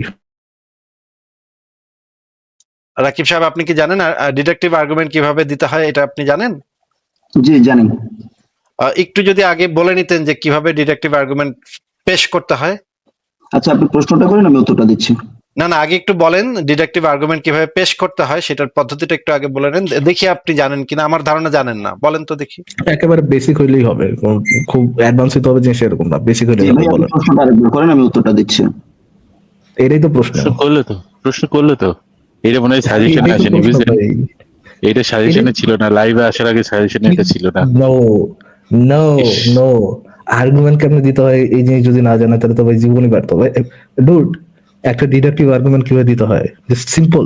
আপনার কোনো অ্যাডভান্স কোনো কিছু বলতে হবে না, একেবারে সিম্পল 101 ক্লাসে যেটা মানুষ করে আর কি। রাকিব ভাইয়া, হ্যাঁ জি বলেন। ডিডাকটিভ আর্গুমেন্ট কিভাবে দেয়, একটা ডিডাকটিভ আর্গুমেন্টের ফর্মুলেশন ভাই আপনি কিভাবে হয়, প্রশ্নটা করেন, আমি উত্তরটা দিচ্ছি। আপনি এটাই প্রশ্নটা তো করেন, আমি প্রশ্ন। উত্তরটা দিচ্ছি। এটাই তো এটাই প্রশ্ন। তো আপনি প্রশ্ন কি করলি তো, এই বাবা প্রশ্ন বুঝতে ভাইয়া, পারছেন না। আমি আচ্ছা আপনাকে আচ্ছা, আমি আপনাকে কি জিজ্ঞেস করছি একটু বলুন তো রাকিব ভাইয়া। প্রশ্নটা করেন, আমি উত্তরটা দিচ্ছি। আমি তো প্রশ্ন করলাম, প্রশ্নটা কি আরে ঠিক আছে, আরেকবার পড়ে দিন। উনি আয়োডিন আচ্ছা খাননি তো? আচ্ছা, আরো আরো আয়োডিন ভাই- হরলিক্স ভাইয়া খেতে হবে, আয়োডিন। ভাইয়া ভাইয়া ভাইয়া, ডিডাকটিভ আর্গুমেন্ট কি জিনিস, প্রশ্ন, উত্তরটা দেন। এটা জানি না আমি।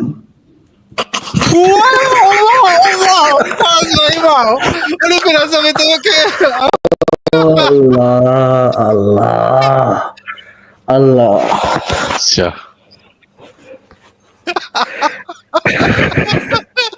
আপনি আপনি যেন কিসে অনার্স করেছেন ভাইয়া, ইঞ্জিনিয়ার রাকিব ভাইয়া, কিসে যেন অনার্স করছেন ভাইয়া? রাকিব ভাইয়া কিসে যেন অনার্স করেছেন আপনি? জি ভাই, আমি আমি বলতেছি, আপনি আমাকে প্রশ্ন করেন, আমি উত্তর দিচ্ছি। আপনি অনার্সে কিসে করেছেন যেন? অনার্সে কিসে করেছেন এটা প্রশ্ন এখন। অনার্সে কিসে করেছেন যেন? নাস্তিকের উপরে। নাস্তিকের উপর অনার্স করেছেন।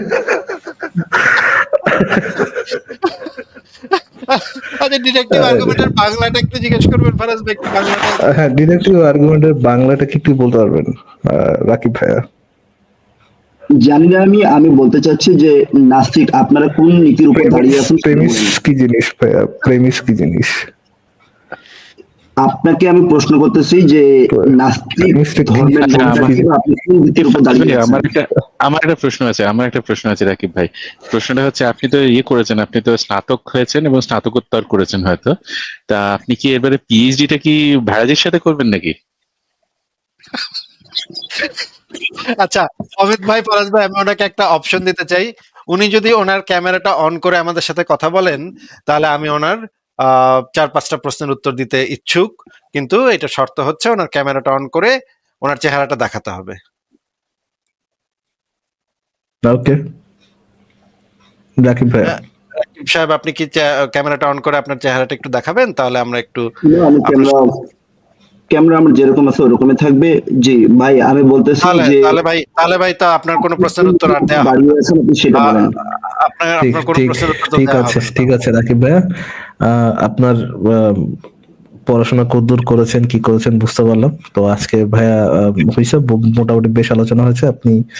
আহ, আপনি নিজে নিজে বিদায় নেন ভাইয়া। হ্যাঁ, আপনি তো করেন, আপনি নিজে নিজেই ওই ভাই, আপনি তো আমার প্রশ্ন সম্মান উত্তরগুলো দিলেন না। সম্মানের সহিত বিদায় নেন ভাইয়া। ঠিক আছে রাকিব ভাইয়া? জি ভাই, আপনি তো আমার পারলাম প্রশ্নের না, উত্তরটা দিলেন না। পারলাম না, নাস্তিকা সবাই হেরে গেল। আমরা আমরা আমরা আমরা পালিয়ে গেলাম মনে করেন। হ্যাঁ, আপনি সম্মানের সহিত আল্লাহর হস্তে, হ্যাঁ ভাই আল্লাহর আপনারা হস্তে কোন যেখান নীতির থেকে ভাই আপনারা যেখান কোন থেকে নীতির উপর ভিত্তি করে যেখান দাঁড়িয়ে থেকে আছেন? আসেন। ও আচ্ছা, আপনি এইভাবে যাবেন না আর কি, মানে সম্মানের সহিত যাবেন না। সম্মানের সাথে যাবে না মানে ভাইয়া সিধাই বুঝতে পারেন ভাইয়া, নামাজ পড়তে পারেন রাকিব ভাইয়া? নামাজ পড়তে কোন পারেন? নীতির উপর ভিত্তি করে আপনারা দাঁড়িয়ে না, আছেন? নামাজ পড়তে পারেন ভাইয়া? নামাজ ভাই আপনাকে যে প্রশ্নটা করছি এই ক্যামেরা নামাজ পড়েন। ক্যামেরা অন করলে কিন্তু উত্তর দিতাম। দেখেন, সে নিজে নিল না। বেহায়া ভাই, বেহায়া বেহায়া, পিওর বেহায়া। মানুষ কিভাবে এত বলদ হইতে পারে ফারাজ ভাই? মাঝে মাঝে না আমি ভাবি যে একটার থেকে আরেকটা বেশি বলদ, একটার থেকে আরেকটা বেশি বলদ। মানে এটার কি কোনো সীমা নাই নাকি? এটা কি অসীম নাকি? এটা কি ভাই? 4 বছর ভাই, 4টা বছর পড়াশোনা করছে, ডিডাকটিভ আর্গুমেন্ট কি জিনিস সেটা জানে না ভাই। তাহলে ইঞ্জিনিয়ার নাম রেখেছে কেন? সে ফারাজ ভাই? ইঞ্জিনিয়ার নাম রেখেছে এই জন্য, কেননা সে 8 বছর, কথায় ফোকাস করে শোনেন অমিত ভাই, সে হ্যাঁ। 8 বছর মেরিন ইঞ্জিনিয়ার নিয়ে পড়াশোনা করেছে তাই।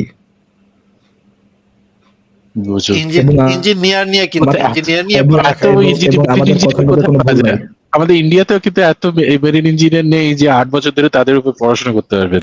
আপনি আমাদের সিরিয়াসলি কথা নেই। বুঝেন নাই অমিত ভাই, আপনি আমাদের কথা বুঝেন নাই, না না ফোকাস দিয়ে বুঝছে শুনুন। বুঝছে বুঝছে অমিত ভাই না, বুঝছে 8 বছর মেরিন ইঞ্জিনিয়ার নিয়ে পড়াশোনা করেছে সে। হ্যাঁ, সেটাই তো বলছি, আমাদের ইন্ডিয়াতে এত মেরিন ইঞ্জিনিয়ার নেই যে 8 বছর ধরে তাদেরকে নিয়ে পড়াশোনা করতে ও পারবেন। আচ্ছা আচ্ছা। সেটাই তো বলছি। ওরে, সে শুরু করছে এইভাবে, ভাই আমি একজন দার্শনিক, ভাই রে একটার থেকে আরেকটা অবস্থা খুবই কেরাসিন ভাই। বুঝছি।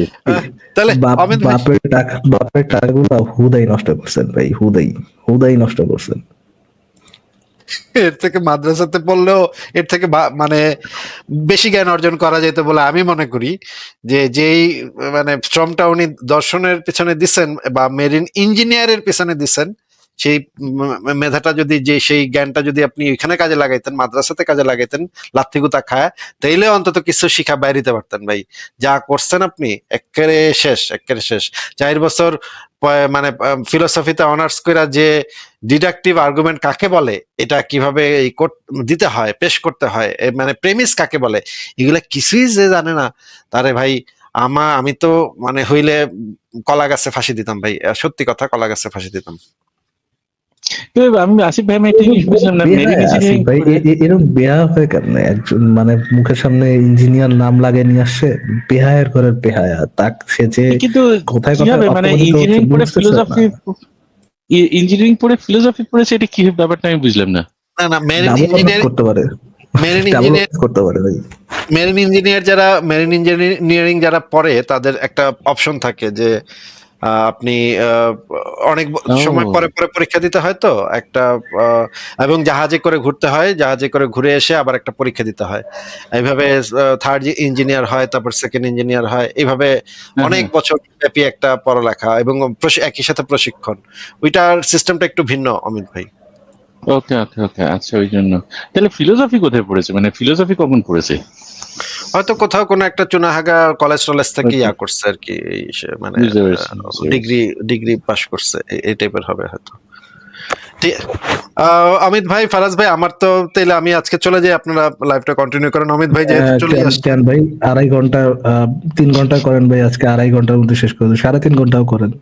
না না অমিত ভাই আসছে তো, অমিত কন্টিনিউ ভাই করেন আসিফ চাপটা, ভাই, মোটামুটি আচ্ছা, আপনি থাকুন আসিফ ভাই, ট্রাফিক অনেকদিন আছে। আপনার সাথে লাইভ হয়নি। হ্যাঁ, অমিত ভাই ট্রাফিক কালকে আছে আপনার লাইভ আজকে। অবশ্যই লাইভ দেখছিলাম আসিফ ভাই, আপনার আসাদ ভাইয়ের সাথে কালকেই তো, হ্যাঁ কালকে না পরশু, কালকেই না আপনি লাইভে ছিলেন? কালকেই, হ্যাঁ শুনছিলাম, লাইভটা ভালোই হচ্ছিল, সুন্দর হচ্ছিল লাইভটা। হ্যাঁ, আরো এরকম আমরা আরো লাইভ করব, এই যে বিভিন্ন জায়গায়, দেখি সামনে আরো কি কি করা যায়। কালকে যদি আমি আমার অফিসের পরে করছি, তো আমার মাথা ঠিকভাবে কাজ করতেছিল না, যাই হোক যতটুকু বলা দরকার ততটুকু বলছি আর কি। নিজের আচ্ছা, লাইফটা হইলে তখন মাথাটা ঠান্ডা রেখে কথাবার্তা বলা যায়, বুঝছেন? তবে আসিফ ভাই আমি একটা মানে আপনি যে যত জানেন বা দেখি ফারাজ ভাই অনেক কিছু জানেন এই যে ওয়ার্ল্ড পলিটিক্স নিয়ে, আপনি যখন আলোচনা করেন তখন একটু বেশি বাংলাদেশ নিয়ে আলোচনা করেন। আপনি যদি একটু মানে আশেপাশের পলিটিক্স নিয়ে একটু আলোচনা করেন, আপনাদের কি মতামত, তাহলে বেশ ইন্টারেস্টিং হয় ব্যাপারটা। মানে আমিও তো অনেক কিছু জানি না, এগুলো থেকে অনেক কিছু জানা যায় আপনাদের আলোচনা থেকে। তা আপনি যেখানে থাকেন, জার্মানি বা ইউরোপিয়ান পলিটিক্স, তার সাথে কি ডিফারেন্স, এই ধরনের কম্পারিজন গুলো যদি একটুখানি করেন, বেশ শুনতে বেশ ভালো লাগে আর কি আসিফ ভাই, যদি সম্ভব ওকে, হয়। ঠিক আছে, আপনার কথা মাথায় রাখবো, ঠিক আছে। ঠিক আছে থ্যাংক ইউ। তাহলে ভাই ফারাজ ভাই, আপনার কি, আমি কি তাহলে বিদায় নেই, আপনারা তাহলে কিছুক্ষণ লাইভটা আসিফ ভাই, করেন। লাস্ট একজনের সাথে কথা বলেন ভাই, অনেক ট্রাফিক আছে, একজনের সাথে কথা বলে তারপর বিদায় নেন আসিফ ভাই। ওকে ঠিক আছে, তাহলে আপনি, তাহলে দেখি যে একদম সবচেয়ে বড় মুমিনটা কে পাই কিনা, সবচেয়ে বড় মুমিনকে পেলে ভালো হয়। তাহলে আহ একজনকে দেখা যাচ্ছে, তাকে আমি যুক্ত করি। ইমানের ডাক আপনাকে যুক্ত করা আছে, বলেন আপনি।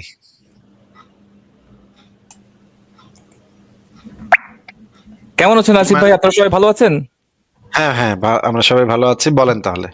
ওকে, আসিফ ভাই, আমি জাস্ট ওই যে আপনি যদি কিছু মনে না করেন, তাহলে আমি ওনার আর্গুমেন্টটা, ওই যে রাকিব ভাই যে আর্গুমেন্টটা করছিল, সেটা আমি একটু কন্টিনিউ করতে চাই, আমার জানার জন্য বেসিকলি। এবং আপনার যে তাহলে একটু বলেন আগে ডিডাকটিভ আর্গুমেন্ট জিনিসটা কি এবং কিভাবে দিতে হয়। আপনি তো আমার ঝামেলা ফেললেন। একটা এক্সাম্পল দিলে হবে? একটা সামারি কিছু একটা বললেই হবে, মানে কাছাকাছি কিছু একটা গেলেই হবে। এক্সাম্পল দিতে পারি, কারণ হচ্ছে আমার ভাষাগত দক্ষতা ওরকম এখনো হয় নাই। আমি একটা দেখেন, এই এক্সাম্পলটা কাজে দেয় কি, মনে করেন যে গরু ঘাস খায়, মানুষ গরু খায়, মানুষ ঘাস খায়। এটা আচ্ছা, তারপরে এখান থেকে সিদ্ধান্তটা কি, এটা কি ভ্যালিড হইলো, সাউন্ড এবং ভ্যালিড হইলো? ডিডাকটিভ আর্গুমেন্ট তো তাই। ডিডাকটিভ আর্গুমেন্ট হচ্ছে গিয়ে আপনার বেসিকলি যে প্রত্যেকটার একটা নির্দিষ্ট পূর্ব ধারণা থাকবে, তারপর সেটার থেকে একটা যুক্তি থাকবে, তারপর সেটা থেকে একটা উপসংহার থাকবে, এরকমই তো নাকি? সিদ্ধান্তটা তো ওইটার উপরে নির্ভরশীল হতে হবে। মানে আপনাকে জিজ্ঞেস করছি যে সাউন্ড আর্গুমেন্ট কাকে বলে আর ভ্যালিড আর্গুমেন্ট কাকে বলে, এই দুইটা কি জানেন? আমি আর কি, আমি সংজ্ঞাটা আমি আপনাকে বলতে পারবো না। এগেন আমি যেটা বলছিলাম যে আমার ভাষাগত দক্ষতা ওরকম ভালো না। ইংরেজিতে বলেন তাহলে, অসুবিধা নেই, ইংরেজিতে বলেন। আমি বলছি ভাষাগত দক্ষতা, আমি বাংলায় বলতে পারলে ইংলিশও বলতে পারবো, তাই না? আবার কি ইংলিশে বলতে পারলে বাংলাও বলতে পারবো। আপনারা যেমন যে আপনাদের খুব সুন্দরভাবে সবকিছু উপস্থাপন করেন, আমি সেটা উপস্থাপন করতে পারি না। আপনি যে আর্গুমেন্টটা দিয়েছেন ওইটা কি সাউন্ড নাকি ভ্যালিড, এটা বললেই হবে। নাকি সাউন্ড এবং ভ্যালিড দুটাই? কোনটা? আপনি যে আর্গুমেন্টটা দিয়েছেন সেটা কি সাউন্ড নাকি ভ্যালিড নাকি বোথ? আর্গুমেন্ট আর কি, আর্গুমেন্ট তো হচ্ছে আপনার বেসিকলি এইটা সাউন্ড ভ্যালিড। আমার মনে হয় যে এটা valid argument. Is it a sound argument? কারণ আপনি দেখেন আচ্ছা ভাই, ইমানুয়েল ভাই, আপনি আসলে জানেন না কোনটা। তার মানে আপনি বলছেন যে এটা বোথ সাউন্ড এমন হতে পারে, আমি জানি না। আপনি ঠিক হতে পারেন, অবশ্যই। আমি সবকিছু জানি, আমি শেয়ার করবো না। তো আপনি যদি আমাকে কিছু জানান তাহলে আমার জন্য ভালো হয়। সবকিছু নিয়ে আমরা কথা বলছি না ভাই, আমরা এই বিষয়টা নিয়ে কথা বলছি। আপনি যে এরকম হতে পারে, এই বিষয়টা আমি যে কথাটা একটু শুনে নেন আগে। যেই বিষয়টা নিয়ে আমরা কথা বলছি সেই বিষয়টা নিয়েই আমরা কথা বলছি, সব বিষয় নিয়ে কথা বলছি না। আমরা এরকম আশাও করি না যে আপনি দুনিয়ার তামাম জিনিসপত্র সব জেনে বসে আছেন, এটা আমরা প্রত্যাশাও করছি না আপনার কাছ থেকে। আপনি যেই জিনিসটা বলবেন বলে এখানে যুক্ত হয়েছেন, অন্তত পক্ষে সেইটা সম্পর্কে আপনার আইডিয়া আছে কিনা সেইটা জানার চেষ্টা করছি শুধুমাত্র। কিন্তু এখন আমি বুঝতে পারছি যে আপনি সাউন্ড আর্গুমেন্ট কাকে বলে, ভ্যালিড আর্গুমেন্ট কাকে বলে, ডিডাকটিভ আর্গুমেন্ট কাকে বলে, এইটা আপনি হয়তো কোথাও থেকে দেখেছেন বা কোথাও থেকে শুনেছেন, কিন্তু আপনি এই বিষয়ে আসলে জানেন না ভালোভাবে যে এটা কিভাবে কাজ করে, কোনটাকে সাউন্ড বলে, কোনটাকে ভ্যালিড বলে, নাকি দুইটাই। কারণ হচ্ছে আপনি যে উদাহরণটা দিয়েছিলেন সেইটা সম্পর্কে আপনাকে জিজ্ঞেস করা হলো যে এটা কি ভ্যালিড নাকি সাউন্ড নাকি দুইটাই, আপনি সেটা উত্তরটা দিতে পারছেন না। তার মানে হচ্ছে এই যুক্তিবিদ্যার এই জিনিসগুলা কিভাবে কাজ করে সেই সম্পর্কে আপনার বেসিক যে আন্ডারস্ট্যান্ডিংটাই নাই। এমন যদি হতো যে আপনার ভাষাগত অদক্ষতা আছে কিন্তু আপনার এই বিষয়ে বেসিক আন্ডারস্ট্যান্ডিংটা আছে, তাহলে আপনি খুব কুইকলি উত্তরটা দিতে পারতেন যে ভাই এটা তো এইটা হবে। কিন্তু আপনি সেটা দিতে পারছেন না, তার মানে আপনার ভাষাগত দক্ষতাও যে নাই, একই সাথে আপনার এই বেসিক আন্ডারস্ট্যান্ডিংটাও নাই। এই বেসিক আন্ডারস্ট্যান্ডিংটা না থাকলে আপনি যখন এই আর্গুমেন্টটা দিবেন তখন আপনি কিভাবে দিবেন? আপনাকে তো আপনি তো মানে মানে লেজে গোবরে পাকায় ফেলবেন। এইটা হচ্ছে আমাদের আশঙ্কা। এই কারণে আপনাকে জিজ্ঞেস করছি যে আপনি সাউন্ড আর্গুমেন্ট কাকে বলে, ভ্যালিড আর্গুমেন্ট কাকে বলে, এটা যদি না জানা থাকে তাহলে আপনি আমাদেরকে বলতে পারেন, তাহলে আমরা সেটা নিয়ে একটু আলোচনা করে এরপরে আপনি গিয়ে আপনার আর্গুমেন্টটা পেশ করতে পারেন। নাকি আপনি এটা জানতে চাচ্ছেন না, আপনি আগেই আর্গুমেন্টটা পেশ করতে চাচ্ছেন, কোনটা চাচ্ছেন? না, আপনি একদম 100% রাইট। আপনি যদি এই জিনিসটা আমাকে একটু বুঝিয়ে বলেন তাহলে আমরা কনভারসেশনটা আগায় নিতে পারি। কিন্তু ভাই আজকে তো আর আমার একদমই সময় নেই। ফারাজ ভাই, আপনি কি বলবেন, ওনাকে একটা সামারি বলতে পারবেন? কোনটা আছে ভাই? সাউন্ড আর্গুমেন্ট কাকে বলে, ভ্যালিড আর্গুমেন্ট কাকে বলে, কোন কোন ক্ষেত্রে দুইটাই একই সাথে সত্য হইতে পারে, দুইটা সত্য হইলে ঘটনাটা কি ঘটবে, এই বিষয়ে কি একটা সামারি বলতে পারবেন একদম শর্ট করে? ভাই উনি যেটা দিচ্ছেন সেটা হচ্ছে একটা ভ্যালিড আর্গুমেন্ট, মানে প্রেমিস কি কনক্লুশন কি প্রেমিসকে ফলো করে কিনা, প্রেমিস ফলো করে কনক্লুশন আসছে কিনা। হ্যাঁ, প্রেমিস ফলো করে কনক্লুশন আসছে, বা এটা একটা কি আর্গুমেন্ট, এটা একটা ভ্যালিড আর্গুমেন্ট। কিন্তু এটা একটা সাউন্ড আর্গুমেন্ট নয়, এটা একটা সাউন্ড আর্গুমেন্ট না। কেননা হচ্ছে যে দো হচ্ছে ইয়ে সত্য, প্রেমিস দুইটা সত্য, প্রেমিস দুইটা কনক্লুশন, প্রেমিস দুইটা সত্য হলেও এটা যে প্রেমিস দুটার উপর বেস করে যে কনক্লুশনটা আসে এই কনক্লুশনটা রং। এই জন্য আর কি এই আর্গুমেন্টের ইয়েটা সাউন্ডনেসটা ঠিক নেই। আচ্ছা, ইমানের ডাক ভাই, আপনি কি মোটামুটি বুঝতে পারছেন তো নাকি? না, আমি একটু কনফিউশন আছে, কারণ হচ্ছে কি আমি যখন একে আপনাদের সাথে কথা বলছিলাম, যখন আপনাকে প্রশ্ন করছিলাম, তখন আমি বলছিলাম এটা ভ্যালিড আর্গুমেন্ট, বাট যখন একে আপনারা আমাকে চ্যালেঞ্জ করলেন, তখন আমি যেহেতু আমার একটু জ্ঞান কম, একটু কনফিউজ হয়ে গেছিলাম। সো ফারাজ ভাই, থ্যাংক ইউ ভেরি মাচ, আপনি যে ইয়াটা দিলেন। এই জিনিসটা যদি আরেকটু ডিটেল বলতেন আমার জন্য একটু ভালো হতো, তাহলে আমার বুঝতে সুবিধা হইতো। আর্গুমেন্টটা ভ্যালিড, বাট আর্গুমেন্টটা সাউন্ড না, মানে আর্গুমেন্টটা সাউন্ড বলতে আপনি কি বুঝাতে চাচ্ছেন? সাউন্ড বলতেছি যে এইটার কনক্লুশনটা রিয়ালিটির সাথে ম্যাচ করে না আর কি। এখনো বুঝি নাই। আপনি বলতে এখন হচ্ছে গিয়ে যেটা বলতে চাচ্ছেন যে রিয়েলিটি আর কি, যেটা আর কি কনক্লুশনের সাথে ম্যাচ করেন, যে মানুষ কনক্লুশনটা রিয়ালিটির সাথে ম্যাচ করে না। হ্যাঁ, রাইট এক্স্যাক্টলি। ঠিক আছে, এটা এখন বুঝতে পারছি। তো এখন কি আমরা কনভারসেশন আগায় নিতে পারি, নাকি আরো কিছু জানার আছে? শিওর, সমস্যা নেই, বলতে পারেন। শিওর। তো আমি যেটা জানতে চাচ্ছি যে আপনারা খুব জোর দিলেন যে সৃষ্টিকর্তায় বিশ্বাস করতে গেলে অবশ্যই এখানে রিলিজিয়ন কিংবা ধর্মের প্রয়োজন। আমি কি এটা ভুল বলছি? সৃষ্টিকর্তা বিশ্বাস করতে হলে ধর্মের প্রয়োজন, সেটা তো আমরা বলিনি। আমরা বলছি যে সৃষ্টিকর্তার ধারণাটা কোথা থেকে আসে আর কি। হ্যাঁ, সেটা সৃষ্টিকর্তার মেইন ধারণাটা আসে হচ্ছে ধর্ম থেকে। ইভেন দো ইটস এ স্পিনোজার গড আর ফিলোসফিক গড, যেটাই বলেন, এটা মূল ধারণাটা আর কি রিলিজিয়ন থেকেই আসে। হ্যাঁ, বলেন। তাহলে মূল ধারণাটা রিলিজিয়ন থেকে আসে। রিলিজিয়নের বাইরে যদি নাস্তিকরা একটা গড তৈরি করে এবং সেইটার বিরুদ্ধে আর্গুমেন্ট দেয়, তাহলে নাস্তিকদের তো সেই অথরিটি থাকে না যে একটা গড তৈরি করে, গডের সংজ্ঞা তৈরি করে, গডের কিছু বৈশিষ্ট্য আরোপ করবে, সেই অথরিটিটাই তো থাকে না। কারণ ধরেন আমি একজন নাস্তিক, আমি যদি বলি গড হচ্ছে একটা ফুটবলের মতো বস্তু যেটা মঙ্গল গ্রহে থাকে, এটা হচ্ছে গডের সংজ্ঞা, এই সংজ্ঞাটা যদি আমি একজন নাস্তিক হিসেবে দেই এবং এরপরে যদি আমি এই ধারণাটাকে যুক্তি দিয়ে এই ধারণাটা যে ইনভ্যালিড এটা প্রমাণ করি, তাহলে তো কোনো লাভ হবে না, তো এটা তো কোথাও অ্যাকসেপ্টেবল হবে না। কারণ এই সংজ্ঞাটাও আমি তৈরি করছি, এই সংজ্ঞাটা এই ধরনের গড যে থাকা সম্ভব না সেটাও আমি তৈরি করছি। তাহলে তো গডের যে ধারণাটা সেটা তো ধর্ম থেকেই আসতে হবে। আপনি বুঝতে পারছেন কথা? আমি যদিও একটু কনফিউজ, আগে আমি যে দেখিনি আমি বুঝতে পারছি নাকি, সেটা হচ্ছে আপনি বলতে চাচ্ছেন যে গড যখন রেফার করতেছেন তখন আপনি নিশ্চয়ই বলতেছেন সৃষ্টিকর্তা, রাইট? আমি জানি না তো সৃষ্টিকর্তাই যে গড কিনা, সেটা তো আমি জানি না তো। আমি তো নাস্তিক। কি নিয়ে বললেন? না, আমি বলতেছি আপনি রেফার করতেছেন, যখন গড রেফার করতেছেন, আপনি যখন বলতেছেন গড, তখন কি আপনি সৃষ্টিকর্তা বলতেছেন? এটা যে একই জন, যে সেটা আপনি কোথা থেকে জানতেছেন?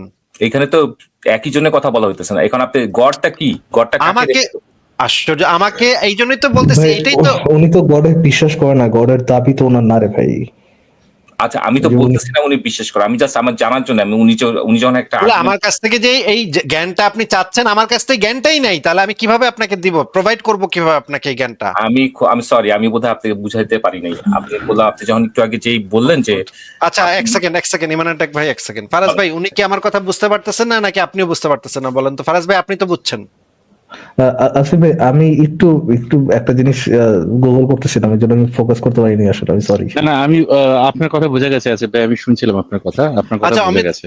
অমিত ভাই, আমার কাছে তো গডের কোনো জ্ঞানই নাই, আমি তো নাস্তিক, তাই না? আমি তো আমার কাছে তো জ্ঞান হইতে হইলে তো সেটার একটা মানে প্রসিডিউর ফলো করে সেটা তো জ্ঞানে পরিণত হয়। জ্ঞান হওয়ার তো কিছু শর্ত আছে। ট্রু বিলিভ হইতে হবে আসিফ ভাই। হ্যাঁ, এইটা তো আমার নাই তো ভাই, এই জিনিসটা তো আমার নাই। তাহলে আমাকে উনি জিজ্ঞেস করতেছে সে মানে ঈশ্বরই সৃষ্টিকর্তা কিনা, আমি ভাই এটা কেমনে বলবো? কারণ আমি তো জানি না, আমি তো আপনাকে ওইটা জিজ্ঞেস করিনি আসিফ ভাই। আপনি তো সেটাই জিজ্ঞেস না, করছেন। আপনি কিন্তু সেই কোশ্চেনই করেছিলেন। আমি ওই যে এটা যে আর কি ফারাজ ভাই আপনি যখন বললেন যে রেফার করছেন, যখন আপনি বললেন রাইট, যে আপনি যখন রেফার কি করছেন গড যখন, রেফার করতে, ওটা মানেটা কি? আপনি কোনটা রেফার করতেছেন? এক্স্যাক্টলি সেটাই আসিফ ভাই বলছেন যে আই ডোন্ট নো। ধরুন আমি আপনাকে জিজ্ঞেস করলাম ড্যাং ড্যাং, হোয়াট ইজ ড্যাং ড্যাং? ড্যাং ড্যাং জিনিসটা কি? আচ্ছা আচ্ছা অমিত ভাই, আপনি কি ড্যাং রেফার ড্যাং করছেন? ড্যাং ড্যাং বলতে কি আপনি চ্যাং চ্যাং বোঝাচ্ছেন? বোঝাতে এখন- পারি, এখন এখন- সেটা আপনি জানেন না। এখন আমি এখন- চ্যাং চ্যাং বোঝাচ্ছি না ব্যাং ব্যাং বোঝাচ্ছি সেটা আপনি এখনো জানেন না। সেটা আমার আমাকে মনে প্রশ্ন হচ্ছে- করলে ধীরে ধীরে সেটা আমার মনে জানতে হচ্ছে পারবো। অমিত ভাই আমার মনে হচ্ছে ড্যাং ড্যাং বলতে আমি আপনি আসলে ল্যাং ল্যাং বোঝাচ্ছেন নাকি? এই কিন্তু আমি ল্যাং ল্যাং জিনিসটা জানি না আসিফ ভাই, ল্যাং ল্যাং জিনিসটা কি? এই তিনটা শব্দই যখন এই তিনটা ড্যাং ড্যাং চ্যাং চ্যাং ল্যাং ল্যাং, এই তিনটা শব্দই হচ্ছে আপনার কাছে ইনভ্যালিড, আপনার কাছে এই সম্পর্কে তিনটা জিনিস সম্পর্কে কোনো জ্ঞান নেই। তাহলে আমি এইটা দ্বারা এটা বোঝাচ্ছি কিনা, আপনি এটার উত্তর কিভাবে দিবেন অমিত ভাই বলেন তো? সেটাই আমরা তো দিতে পারবো না, মানে সেটা তো মানে আমার কাছে সেই ধারণাটাই যখন নেই, তখন সেটা আমি কি করে উত্তর দিতে পারি? যদি এই কনসেপ্টটা আমাকে দেন, কোনো একটা কনসেপ্ট দেন, সেটার ব্যাখ্যা, সেটা সমস্ত কিছু, সেটা কিভাবে কাজ করে, কি কোথা থেকে ডিডাক্ট করলেন, কোথা থেকে ইনফরমেশনটা পেলেন, যদি আপনার কাছে কোনো যুক্তি থাকে যুক্তিটা কিভাবে সাজিয়েছেন, সেই সমস্ত কিছু ইনফরমেশন আপনাকে দিতে হবে। আমি কি এখন বলবো? অমিত ভাই, আপনার কাছে আমার প্রশ্ন আছে। হ্যাঁ, তো আচ্ছা বলুন, আপনি আপনি আপনি তাহলে শুরুতে আমিও চলে যেতে হবে। আপনি শুরু আমার যে আলোচনা, সেই আলোচনার জিনিসটাই আমি জানতে চাচ্ছি। হুম। ধর্মবাদে ঈশ্বর সম্পর্কে জ্ঞান আপনি কোথা থেকে পেয়েছেন, বা আপনার কাছে কি জ্ঞান আছে সেটা একটু বলেন।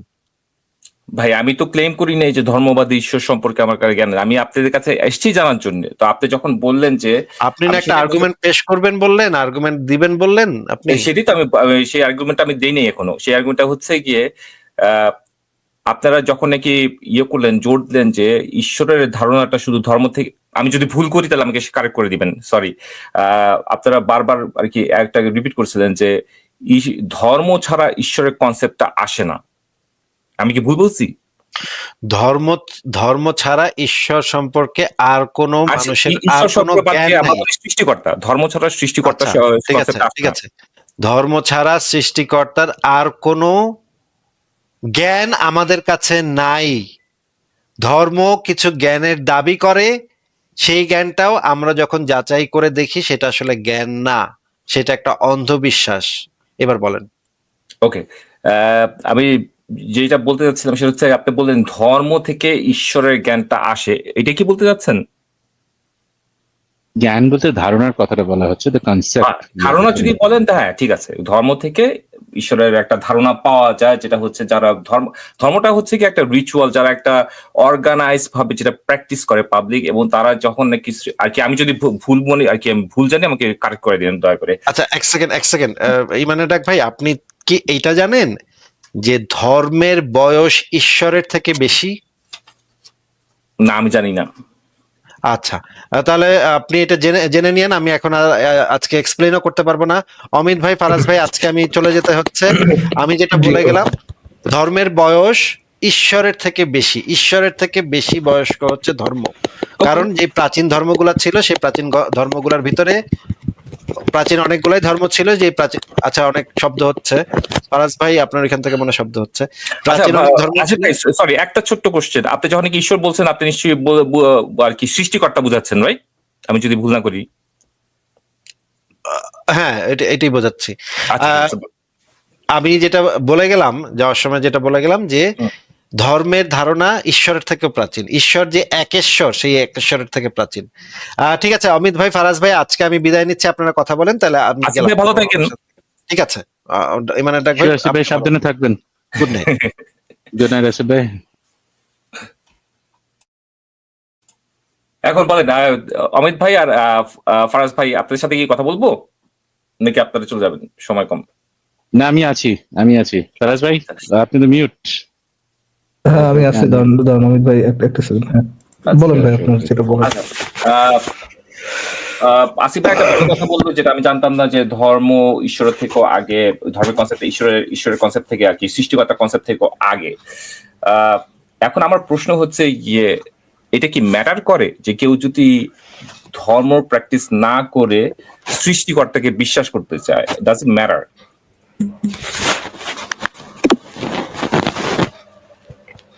দুইটা কথার মধ্যে কোনো লিঙ্ক পেলাম না তো। উনি বললো না, উনি- হচ্ছে উনি বললো যে বলছেন- ধর্মের প্রচলন আগে, ঈশ্বরের প্রচলন পরে। হ্যাঁ। আপনি বলছেন যে ধর্ম ফলো না করে ঈশ্বরের ইয়ে করতে চাই, দুইটা কথার মধ্যে তো মিল নাই। ও প্রথমটা হচ্ছে স্টেটমেন্ট, যেটা হচ্ছে কি আমি জানতাম না সেটা বললাম, যে আসিফ ভাই বলছে যে ধর্ম আর কি ঈশ্বর অনেক আগে, ঈশ্বরের কনসেপ্ট থেকে আর কি সৃষ্টিকর্তা কনসেপ্টের আগেও ধর্মে আসছে, রাইট? এই জিনিসটা আমি জানতাম না, সেটা আমি একটা স্টেটমেন্ট দিলাম। আর আমার প্রশ্ন হচ্ছে গিয়ে, আর সৃষ্টিকর্তাকে বিশ্বাস করতে গেলে ধর্ম দরকার, এটা কি দরকার নাকি দরকার না? কিংবা ধর্ম ছাড়া আমি মনে করেন যে এটা ভাই আমি তো জানি না এইসব সৃষ্টিকর্তাকে বিশ্বাস করতে হলে ধর্ম দরকার দরকার কিনা, না হইতে পারে। ফর এক্সাম্পল ডিএসটি যারা আছে তারা তো কোনো আহ, তারা তো কোনো গডে বিশ্বাস মানে ধর্মে বিশ্বাস করে না, বাট গডে বিশ্বাস করে। হ্যাঁ সেটাই তো, এটা সম্ভব তো, রাইট? যে ধর্ম সম্ভব সম্ভব। এটাই তো সম্ভব, রাইট? যে ধর্ম বিশ্বাস প্র্যাকটিস না করেও আমি বিশ্বাস করতে পারি যে there must be a creator, right? না, বিশ্বাস করতে পারে। ওকে, গুড। আর একটা প্রশ্ন করব। কেউ যদি একটা মনে করেন যে পেইন্ট করলো, একটা আর কি ড্র করলো, সেটাকে আপনারা কিভাবে দেখবেন? সেটাকে আপনারা কি ক্রিয়েশন হিসেবে দেখবেন, নাকি এটা হচ্ছে কি আপনি ইঞ্জিনিয়ার হিসেবে দেখবেন যে ডিজাইনটা?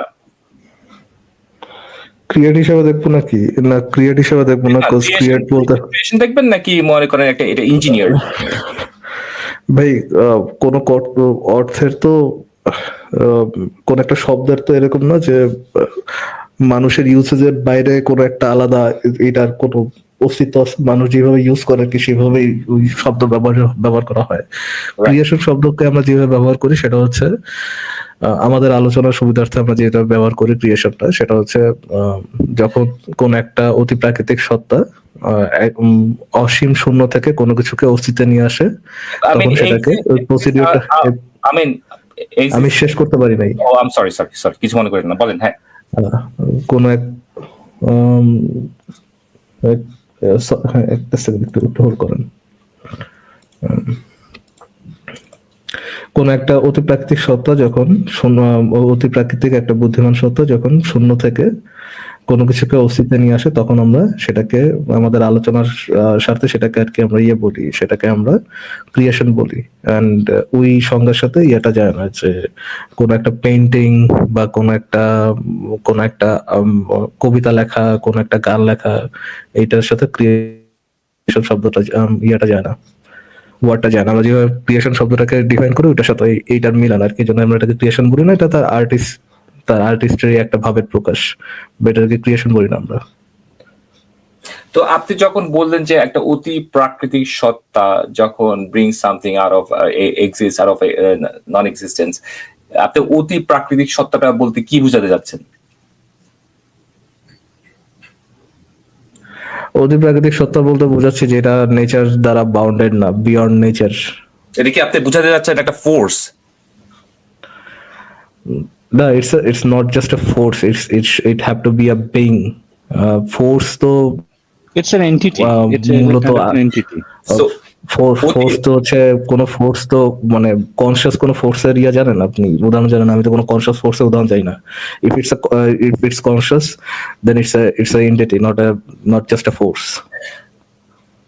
তার মানে কি আপনারা এটা বলতে যাচ্ছেন there should be an entity to bring something in exist out of nothing? Creation বলতে এটা তো আমাদের ইয়া না, আমাদের ফাকিং হেল। না, আমরা এখানে কিন্তু কোনো রকম ভাবেই এরকম কোনোভাবেই একটা কোনো এজেন্টের কথা এখানে বলছি না। ক্রিয়েশন বলতে আমি ক্রিয়েশন বলতে যে কথাটা ইয়ে করছি, যে কথাটা আমি অ্যাটলিস্ট ইয়ে করতে পারি, মানে যেটা অবশ্যই এখানে পর্যন্ত ধর্ম থেকে যে ইয়েটা পাই অমিত ভাই, ধার্মিকদের সাথে ধার্মিকদের দাবি অনুযায়ী বা ইদার ধর্ম ফলো করে বা ফলো করে না, বিশ্বাসীদের দাবি অনুযায়ী ক্রিয়েশনের যে ওভারঅল সংজ্ঞাটা পাওয়া যায় সেটা হচ্ছে সেটাই আমরা আর কি এইভাবে ইয়ে করি, প্রেজেন্ট করি, এবং এটার সাথে থিয়াসরা যারা ধর্মে বিশ্বাস করে তারা এই সংজ্ঞাটার সাথে একমত হয়। এটা তো আমাদের দেওয়া কোনো সংজ্ঞা না। না না না, আমি আমাদের যে কোনো- আপনাদের দেওয়ার সংখ্যা আমি সেটা বলতে যাচ্ছি না, যে আপনি এটা নিজের সংখ্যা, আমি সেটা বলতে যাচ্ছি না। আমি ওই যে এক্সাম্পলটা দিচ্ছিলাম, যে একটা আর্টিস্ট যখন একটা পেইন্ট করে, ওটাকে আমরা কি ক্রিয়েশন হিসেবে ধরতে পারি নাকি ওটা না, এটা ক্রিয়েশন হিসেবে ধরতে পারি না। নেক্সট, এটা ইঞ্জিনিয়ার হিসেবে ধরতে পারি? কিন্তু ইমানের ডাক ভাই, আপনি ক্রিয়েশন বলতে what is the definition of creation for you? আপনি যে ক্রিয়েশন কথাটা ওয়ার্ড ইয়ে করছেন, ইউজ করছেন, ব্যবহার করছেন, এটা দিয়ে আপনি কি মিন করছেন? যেটা কোনো অস্তিত্ব ছিল না, অস্তিত্ব যেটা ছিল না সেটা অস্তিত্ব থেকে অস্তিত্বে নিয়ে আসা। দেখুন, ছবিটা তো ক্যানভাসের ছবিটা ছিল না। যদি আপনি বলেন যে ক্যানভাসের ছবিটা এলো কিভাবে, সেটা কি যদি আপনি সেই অর্থে যে আর্ট করলো সে কি তাহলে ক্রিয়েটর? এক্স্যাক্টলি, সে কি তাহলে ক্রিয়েটর? সেটা তো আমরা নিশ্চয়ই কোয়েশ্চেন সেটাই তো আমি আপনাদের জিজ্ঞেস করতে যে এক্স্যাক্টলি। সেটা এবারে আপনি যদি ভাই, বলেন, আমরা তো আপনি যদি বলেন the ingredients has been transformed, sure. আমরা তো ইয়ে না, থিয়াস না যে আপনি আমাদেরকে কোশ্চেন জিজ্ঞেস করতেছেন। আমাদের তো এই সম্পর্কে কোনো দাবি নেই, কোনো গড চট কোনো Exactly. আব্দুল্লাহ আছে That's fine. আপনি আর কি এখানে আপনি এথিয়েস্ট হয়ে যেটা আর কি আনসার করতে পারবেন না, এটার জন্য আনসার করতে গেলে আপনি থিয়েস্ট হইতে হবে। এটা আমার তো ভাই দাবি থাকতে হবে। দাবি থাকলে না আমি ইয়ে সম্পর্কে কিছু বলবো। আমি তো ক্রিয়েশন বলতে আলাদা করে আমি নিজে কিছু বুঝি না, এবং ক্রিয়েটর বলতে আলাদা করে কোনো কিছু বুঝি না। এগুলো তো সব দাবি। তা এখন এখন তাদের আমি যেটা করতে পারি এটা হচ্ছে যে পপুলার যে দাবি আছে সেই দাবিটা শুনে আপনাকে সেই দাবিটা বলতে পারি। এখানে তো আমার কোনো ইয়ে নাই, আমার কোনো এখানে ক্লেম নাই যে আমি কোনো ক্লেম বলতে যাবো। আচ্ছা, বরং এই যে যদি কেউ একজন দাবি করে যে এই যে পেন্টিং যেটা বলছেন এইটার একজন ক্রিয়েটর আছে, ধরুন আপনি একটা আমাকে দেখালেন, একটা ভিনসেন্ট ভ্যান গোর একটা ছবি দেখালেন, দেখিয়ে বললেন এটা ভিনসেন্ট ভ্যান গো এঁকেছে, ঠিক আছে? এই দেখুন এইখানে আমরা কি ব্যবহার করছি, কথাটা এঁকেছে, পেন্টিং।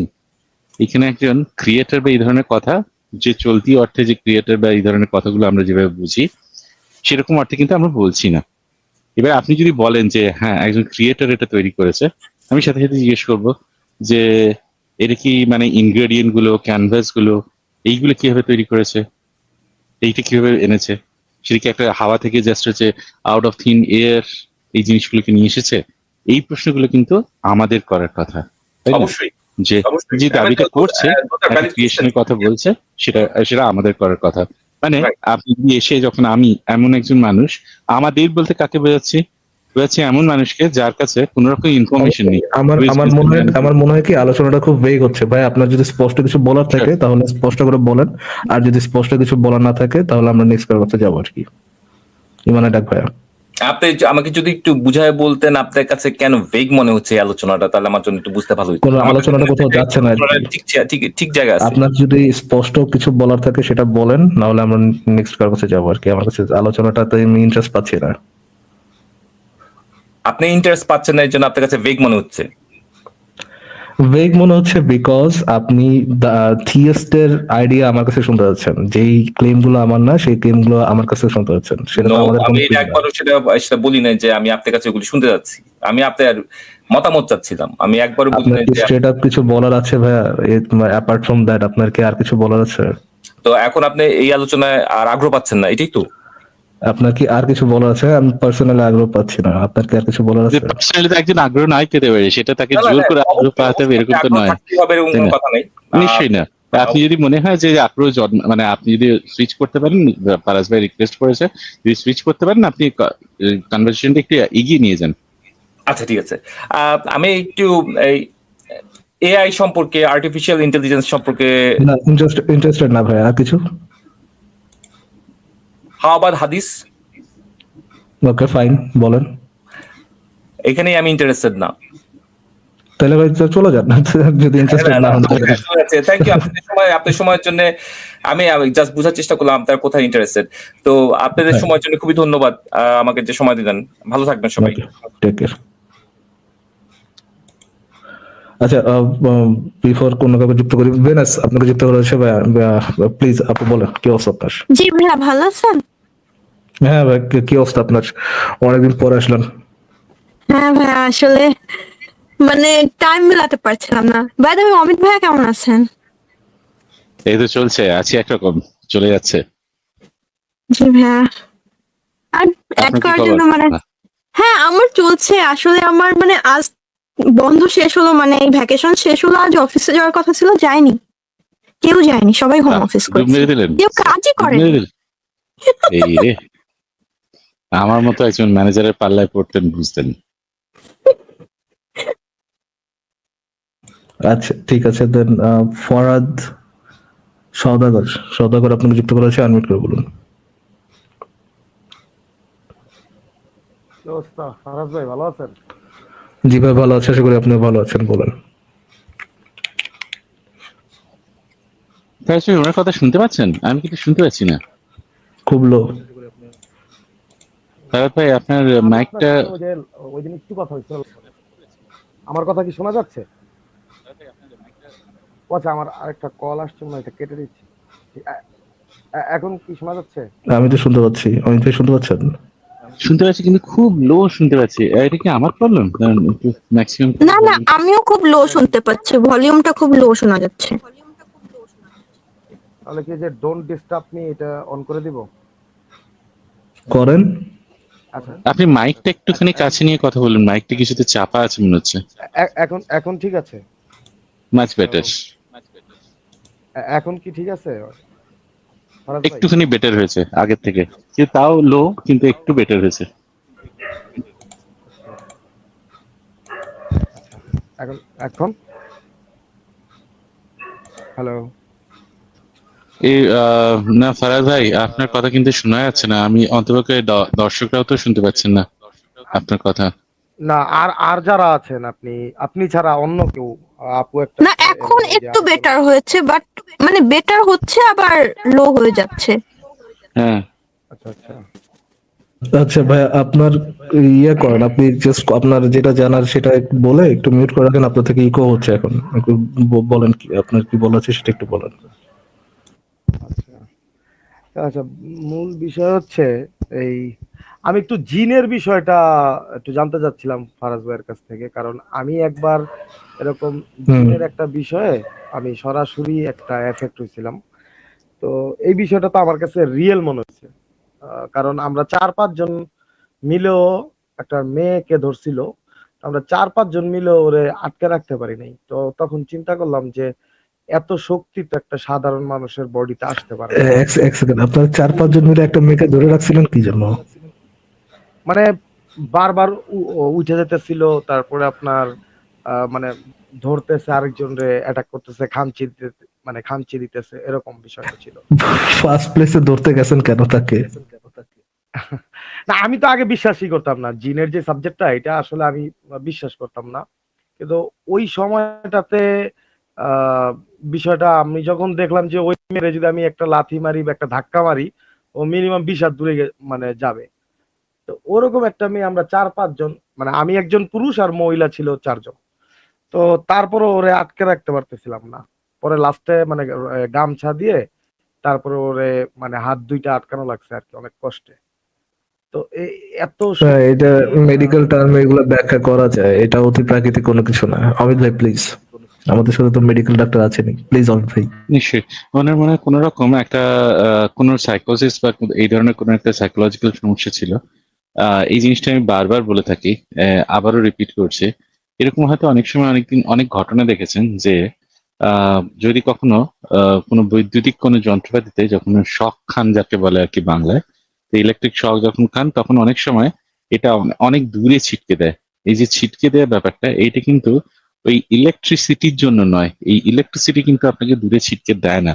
এই ইলেকট্রিসিটিটা কি করে, এটা মাসেলের একটা সংকোচন বা পেশির একটা দ্রুত সংকোচনের প্রসারণ ঘটায়। এই যে দূরে ছিটকে যাচ্ছেন, এটা দ্রুত সংকোচন এবং প্রসারণের জন্য। সেইখান থেকে এই ফোর্সটা বা এই যে শক্তিটা সেটা তৈরি হচ্ছে। তা এখন আমাদের যে মাসেলস, এই মাসেলগুলো যাতে ইনজিওর না হয়, তাই জন্য আমাদের ব্রেন এইটার ম্যাক্সিমাম ক্যাপাসিটিটাকে ইনহিবিট করে। আমরা অনেকটাই তার মানে যতটা ব্রেনের, যতটা আমাদের মাসেলের কর্মক্ষম, তার থেকে অনেক কম পোর্শনই আমরা ব্যবহার করি, কারণ আমাদের ব্রেন এটাকে ইনহিবিট করে বা এটাতে একটা একটা একটা বাধা দেয়। তো অনেক সময় অনেক সাইকোসিস বা এরকম অনেক নিউরোসিসে কি হয়, এই যে বাধাটা, এই ইনহিবিশনটা চলে যায়। তো এরকম অনেক রকম দেখা যায়, অনেক রকম সাইকোলজিক্যাল এরকম ফেনোমেনা দেখা যায়, যেখানে একজন খুব মানে খুব বলশালী হিসেবে মানে সে বিহেভ করে।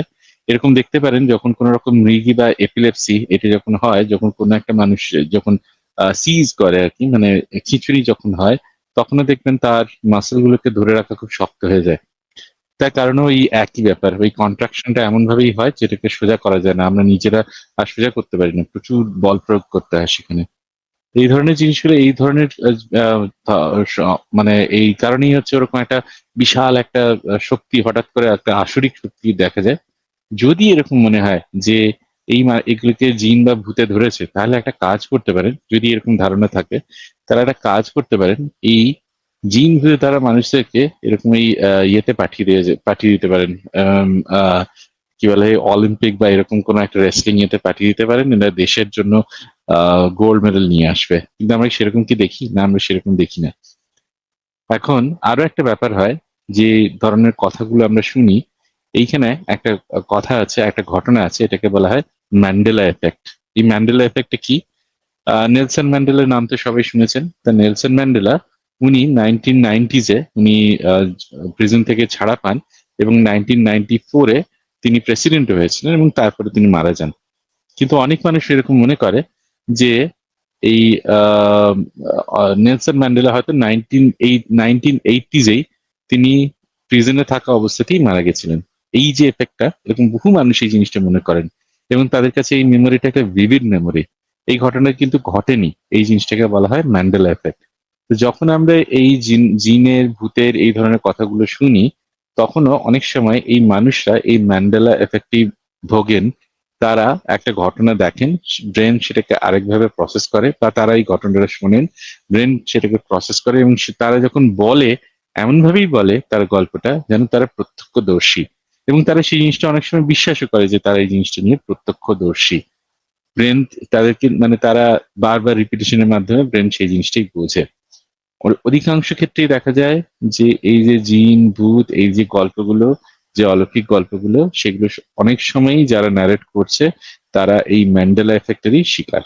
দ্যাটস অল, তারাজ ভাই। আপনি অমিত ভাই তাহলে কি বলতে যাচ্ছেন যে শুধু ওই মহিলাই না, যে মহিলাকে এবার কি তারা ধরে রাখতে পারতেছিল না, ওই মহিলাই না, যারা যারা উইটনেস করতে তারা সবাই মানসিক রোগী? আপনি না, সেটা আমি বলতে চাইছি না। না, সেটা আমি বলতে চাইছি না, আসিফ, সরি ফারাজ ভাই।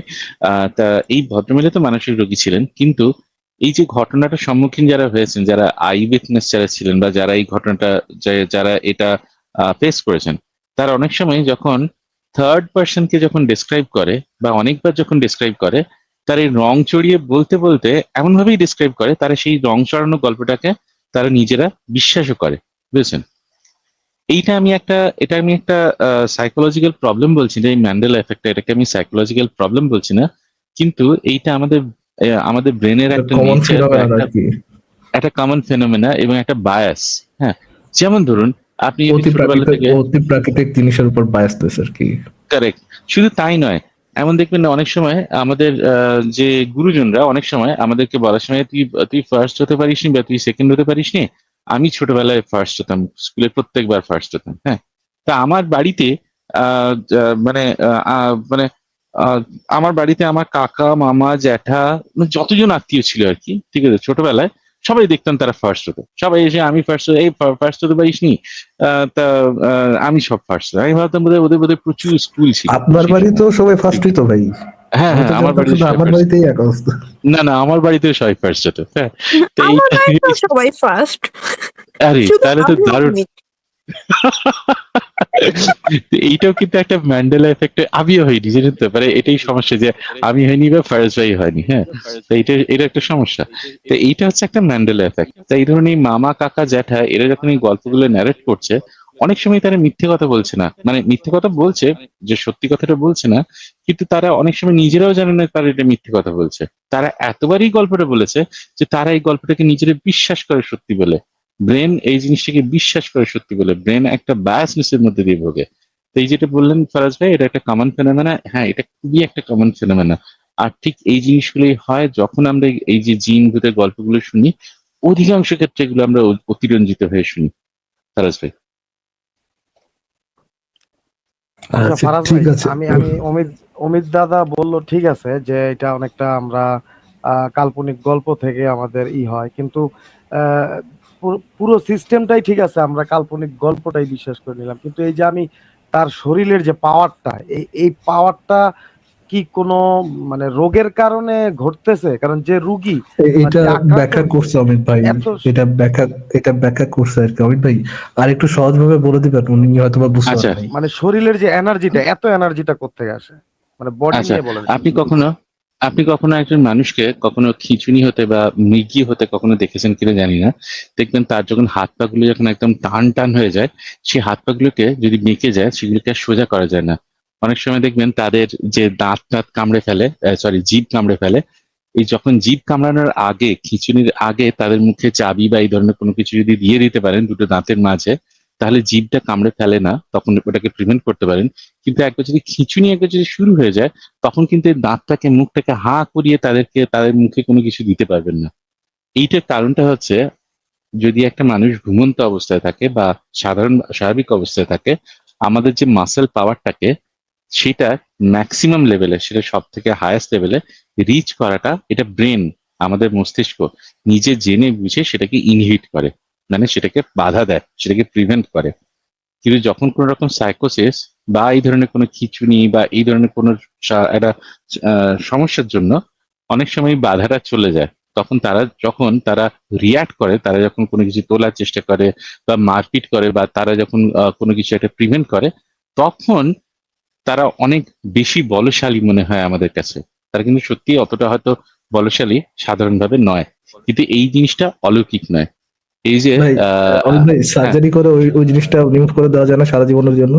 পরে বক্সিং ক্যারিয়ারে মনে করেন ফাটাফাটি এটা এটা তো ফাটাফাটি জানি নাই। না, এটা আপনি বলেছেন যেটা, না সেটা আমি জানি না এরকম করা যায় কিনা। তবে এই বক্সিং টক্সিং যারা করে, বা ধরুন এই এমএমএ ফাইটার বা এই ধরনের যারা করে, রেসলিং যারা করে, রেসলিং করে কিনা এটা জানি না, তবে যারা এই এমএমএ ফাইটিং করে, তারা কিন্তু ওই বারবার প্র্যাকটিস করে করে ওই ইনহিবিশন সেন্টারটাকে ইনহিবিট করে, মানে ব্রেন ওইটাই প্র্যাকটিস করে ওই জিনিসটাই করতে থাকে তারা। এরকম নয় যে তারা আসরিক একটা শক্তি পেয়ে যায়, সেরকম না। হ্যাঁ, তারা প্র্যাকটিস করার মাধ্যমে তাদের মাসেল আরো শক্ত হয়, আরো বেশি পাওয়ারফুল হয়, তাদের বোন শক্ত হয়, এটা ঠিকই, হাড় গোড় শক্ত হয়, এটা ঠিকই। কিন্তু সাথে তারা এটাও প্র্যাকটিস করে যে ওই ইনহিবিশনটাকে ওটা কিভাবে ওভারকাম করা যায়, সেই জিনিসটাও কিন্তু তারা করে। তবে এটা সার্জারি করে করা যায় কিনা এরকম কিন্তু আমি জানি না, ফারাজ ভাই। এইটা তাহলে দেখতে হবে, মানে সেরকম কোন রকম সার্জারি বা এই ধরনের কোনো কিছু আছে কিনা, এটা অবশ্যই আমি জানি না, আচ্ছা, সেটা দেখতে এমনি ভাইয়া হবে। বুঝতে এটা কি পেরেছি। মানে হ্যাঁ, এটা কি ওই ফেনোমেননটা এরকম না যে মানে যখন একটা মানে খুব বড় বিপদে পড়ে, যেমন দেখা যায় একটা মা তার বাচ্চাকে খুবই ভয়ানক একটা গাড়ির চাপা থেকে বাঁচিয়ে ফেলে, তখন যে মানে ব্রেনটা যেভাবে পুরা মাসলটাকে পাওয়ার লাগে, এটা কি এই বিষয়টা বলছেন? হ্যাঁ, খানিকটা তাই, ইয়েস, কারেক্ট, এক্স্যাক্টলি, খানিকটা তাই, সেরকমই ভাবেই কাজ করে। তখন এই জিনিসগুলো খুব অলৌকিক মনে হয়, কিন্তু এই জিনিসগুলো খুব একটা অলৌকিক না। ওই ইনহিবিশন সেন্টারটা তখন থাকে না। এই যে একটা অ্যালকোহল মাসেল বলে একটা কথা আছে, অ্যালকোহল মাসেলই বোধহয় কথাটা। একটুখানি মদ্যপান করার পরে নিজেকে মনে হয় খুব শক্তিশালী, হ্যাঁ, যখন দেখবেন মারপিট করে তারা, তখনও দেখবেন ওই ওই খুব মানে ওই সেন্সটা থাকে না তাদের, কতটা জোর প্রয়োগ করতে হবে, কতটা একজন আঘাত পেতে পারে, এই সেন্স গুলো থাকে না, তারা মারপিট করতে শুরু করে। তা এই যে জিনিসটা, এটাও কিন্তু এই ইনহিবিশন সেন্টারটাকে ইনহিবিট হয়ে যায় বলে এই ব্যাপারটা হয়। মানে ওই ইনহিবিশন সেন্টারটা যেটা আমাদের ইনহিবিট করছে এই মাসেল পাওয়ারটাকে অ্যাট ম্যাক্স ব্যবহার করা, সেটাও কিন্তু হতে পারে। তবে মানে এর একটা কিন্তু পারফেক্ট উদাহরণ, এই জিনিসটা আমার মনে ছিল না। হ্যাঁ, তবে এই ঘটনাগুলো কিন্তু ঘটে, তখন আমাদের মনে হয় বাপরে একটা অলৌকিক কাজ করে ফেললো। তবে this is a correct example, please Vinesh. আচ্ছা অমিত দাদা, আপনি তো বডির বিষয়টা বললেন, বুঝলাম। আর তো এখানে আবার দুইটা পার্ট আছে। একটা হচ্ছে শরীরে অনেক শক্তি বৃদ্ধি হয়, আরেকটা আমরা যারা বাংলাদেশে থাকি বা আমরা যারা মানে মুসলিম ধর্মের, আমরা বুঝি। আরেকটা হচ্ছে সেটা ওই ক- জিন জিনকে ব্যবহার করে যে আপনার টাকা চুরি যাওয়া বা এই জাতীয় কিছু বিষয় আছে যে টাকা চুরি হয়েছে, ওই বিষয়গুলা ওরা উদ্ধার করে বা ওই জিনিসগুলা কোথায় রাখছে, এই তথ্যগুলা জিনের মাধ্যমে নেওয়া হয়। এগুলো আমরা অনেক সময় দেখি। তো ফারাজ ভাই, এই বিষয়টা কিভাবে সম্ভব? দেখুন, এই বিষয়ে আমি একটা জিনিস আপনাকে বলি। হ্যাঁ, যদি এই জিনিসগুলো, আমি অন্তপক্ষে এই ঘটনাগুলোকে সত্যি বলে মনে করি না। ওই যে জিনিসটা আগেই বললাম, যে অনেক সময় কারোর কাছে, কারোর মুখে যদি এই কথাটা শুনে থাকেন, সে অনেক সময় অতিরঞ্জিত করে এই কথাগুলো বলে। সেটা ওই ম্যান্ডেলা এফেক্টের কথা বললাম। তবে আমার মনে হয় না এই ধরনের কোনো ঘটনা সত্যিকারই ঘটে বলে। যদি ঘটতো, তাহলে কিন্তু এই ইন্ডিয়াতে সেন্ট্রাল ব্যুরো অফ ইনভেস্টিগেশন বা এফবিআই বা এই ধরনের যে সমস্ত ফেডারেল ব্যুরো অফ ইনভেস্টিগেশন বা এই ধরনের জিনিসগুলো, সেগুলো কিন্তু থাকতো না। তাহলে যে শার্লক হোমসের গল্পগুলো, সেখানে এরকম হতো যে শার্লক হোমস একটা জিন পুষেছে, যেমনি হচ্ছে ক্লায়েন্ট আসে, জিনকে জিজ্ঞেস করে, হাই হাই কোথায় আছে, কোথায় রেখেছে জিনিসটা, সাথে সাথে হচ্ছে সে গিয়ে বলে দিত, বা চুরি টুরি করা বা কে খুন করেছে এই জিনিসগুলো বলে দিত। তখন হচ্ছে লোকজন দেখতেন এই জিন পুষতেই বেশি ব্যস্ত হতো। তখন দেখতেন যারা জিন পুষতে পারে, হ্যাঁ, তাদেরকে নিয়ে বেশি ইয়ে হতো আর কি। মানে তাদেরকে নিয়ে বেশি মানে মনে হতো যে বাপরে, এ জিন পুষতে পারে, দারুণ ব্যাপার, ওকে, চলো এদেরকে হচ্ছে ইনভেস্টিগেটর বানাই। এই জিনিসগুলো কি আমরা দেখি? না, আমরা দেখি না বাস্তবে। আমার মনে হয় না এগুলো খুব একটা মানে ভ্যালিড কোনো জিনিস। মানে এগুলো জাস্ট একটা গুজব বলেই আমি মনে করি। অমিত ভাইয়া, আরেকটা জিনিস মনে হচ্ছে, করেন অমিত ভাই আচ্ছা, মনে করেন যে বিনেশের কথাটা শুনি। হ্যাঁ, sure. হ্যাঁ, একজন যারা জিন পুষতে পারে, যেমন মানে হুজুররা যে জিন পুষতে পারে, তারা জিনকে দিয়ে এই যে এই টাকাগুলো বের করছে বা এগুলো করছে বা জিনকে দিয়ে কাজ করাচ্ছে, তাহলে কি ভাইয়া মনে হয় না যে সবাই মানে এগুলো দিয়েই, মানে জিনকে দিয়েই সব কাজ করা? তো মনে করেন একটা কাজ করা লাগবে বা টাকা চুরি, মানে টাকা তো নিয়েও আসতে পারে, তাহলে মনে করেন জিনকে পাঠিয়ে দিত, টাকা নিয়ে আসতো, মানে ইনকাম করার তো আর দরকার হতো না। মনে হ্যাঁ, করেন আমি নিশ্চয়ই। দু চারটা জিন ফেলে নিতাম, একটা জিনকে হ্যাঁ, পাঠাতাম, তুমি সকালে এই কাজটা করবে, বিকালে এই কাজটা করবে, খাবার রান্না করতাম না, জিনকে বলতাম যে খাবার নিয়ে আসো। হ্যাঁ, নিশ্চয়ই, ডেফিনেটলি। সুইগি টুইগি তখন কোথায়, মানে সুইগি টুইগি তখন উঠেই যেত। সুইগি, ফুডম্যানটা এসব তো থাকতোই না তখন। তখন হচ্ছে সব না না হচ্ছে আপু, এটা জিন। হচ্ছে তথ্যটা নেওয়া যায় আর কি। না, দাদার কথা ঠিক আছে, যদি ওরকম তথ্য নেওয়া হয়ে যেত তাহলে ওই এফবিআই, তারপরে তো গোয়েন্দা সংস্থায় এরকম দুই একটা জিন বা দুই একটা জিনের রাখা যাইতো, মানে বিশেষ, মানে মানে মেজর ক্রাইমের ক্ষেত্রে ওইটা ইউজ করতো। আমাদের সব থেকে বেশি সুবিধা হতো জানেন তো, কোর্টে লক্ষ লক্ষ কেস পেন্ডিং আছে যেগুলোর জন্য মানে ট্রায়াল চলতে চলতে মানুষের বয়স পেরিয়ে যাচ্ছে। তো এই জিনিসগুলো অনেকটা সহজ হতো যদি অ্যাপ্লাই করাই যেত, তাহলে তো এই জায়গাতেই অ্যাপ্লাই হতো, তাই না? হ্যাঁ হ্যাঁ। আচ্ছা অমিত, অমিত দাদা, আরেকটা বিষয় হচ্ছে, ওই আপনি যে ইলেকট্রিক শর্টের কথা বললেন, ওইটা আমি নিজে ভুক্তভোগী। হ্যাঁ, আমাকে একবার এরকম ইলেকট্রিক শকে আমি প্রায় 6 দিন হসপিটালে ভর্তি ছিলাম। তো আপনি যেহেতু ডক্টর লাইনে আছেন, তো আমি আমার বডিতে যে আত্মার যে একটা ব্যাপার আছে, ওই বিষয়টা আমি নিজেই অনুভব করছি, বুঝছেন? সেটা হচ্ছে মানে বডি থেকে যে আত্মাটা আলাদা হয়ে যায়, এই বিষয়টা আমি যখন আমাকে শর্ট করলো, আমি পানির মধ্যে ছিলাম, তখন আহ, যখন আমার শর্ট করলো প্রায় 2-3 মিনিট আমার আটকে রাখলো। তারপরে যখন আমি লাস্ট আমার সেন্স আছে, তখন আমার কাছে মনে হলো যে একটা মানুষ যখন নদীর পানিতে বা পুকুরের পানিতে যখন মানে সাঁতার না কেটে হাত পাও একদম ছেড়ে দেয়, তখন মানুষটা ধীরে ধীরে ধীরে ধীরে একদম জলের ভিতরে ডুবে যায়। ঠিক আমার কাছে এরকম মনে হলো যে আমার বডিটা আহ মানে একটা জলের মধ্যে একদম নিচে ডুবে যাচ্ছে, আর আমার যে সেন্সটা, আমার যে চিন্তা চেতনা বা ব্রেইন, আমার যে চিন্তা চেতনাটা, সেটা আমার বডি থেকে আলাদা হয়ে অন্যদিকে মানে চলে যাচ্ছে। এরকম একটা বডি থেকে দুইটা জিনিস আলাদা হয়ে যাচ্ছে, এরকম আমি একটা ফিল করছি। তারপরে আমি আর কিছু বলতে পারি না। তারপর আমি চোখ, মানে আমার যখন সেন্স আসলো, তখন আমি দেখলাম আমি হসপিটালে আছি। এই বিষয়টা একটু বলবেন? আচ্ছা, এই যে যে জিনিসটা যে জিনিসটা বললেন, প্রথম কথা হচ্ছে যে সত্যি করে আত্মা বলে কিছু আছে? না, সত্যি করে আত্মা বলে কিছু হয় না। তা আমাদের যে চিন্তা চেতনা, এগুলো এগুলো শুধুমাত্র আমাদের ব্রেন বা আমাদের মস্তিষ্কের মধ্যে যে সমস্ত রাসায়নিক বিক্রিয়াগুলো হয়, তারই একটা ইমার্জেন্ট প্রপার্টি হিসেবে এই জিনিসগুলো আমরা দেখি। মানে তারই একটা ডিরাইভ বা লব্ধ একটা এফেক্ট হিসেবে আমরা এই জিনিসগুলোকে দেখি।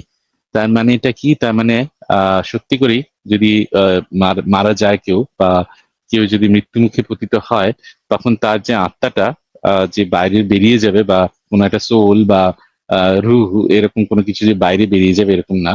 এরকম কোনো জিনিস নেই যেটা হচ্ছে ফেভিকুইক বা লাইক বা ডেন্ট্রাইট বা এরকম কোনো কিছু দিয়ে যে আটকানো আছে আপনার শরীরের সাথে, এরকম নয়।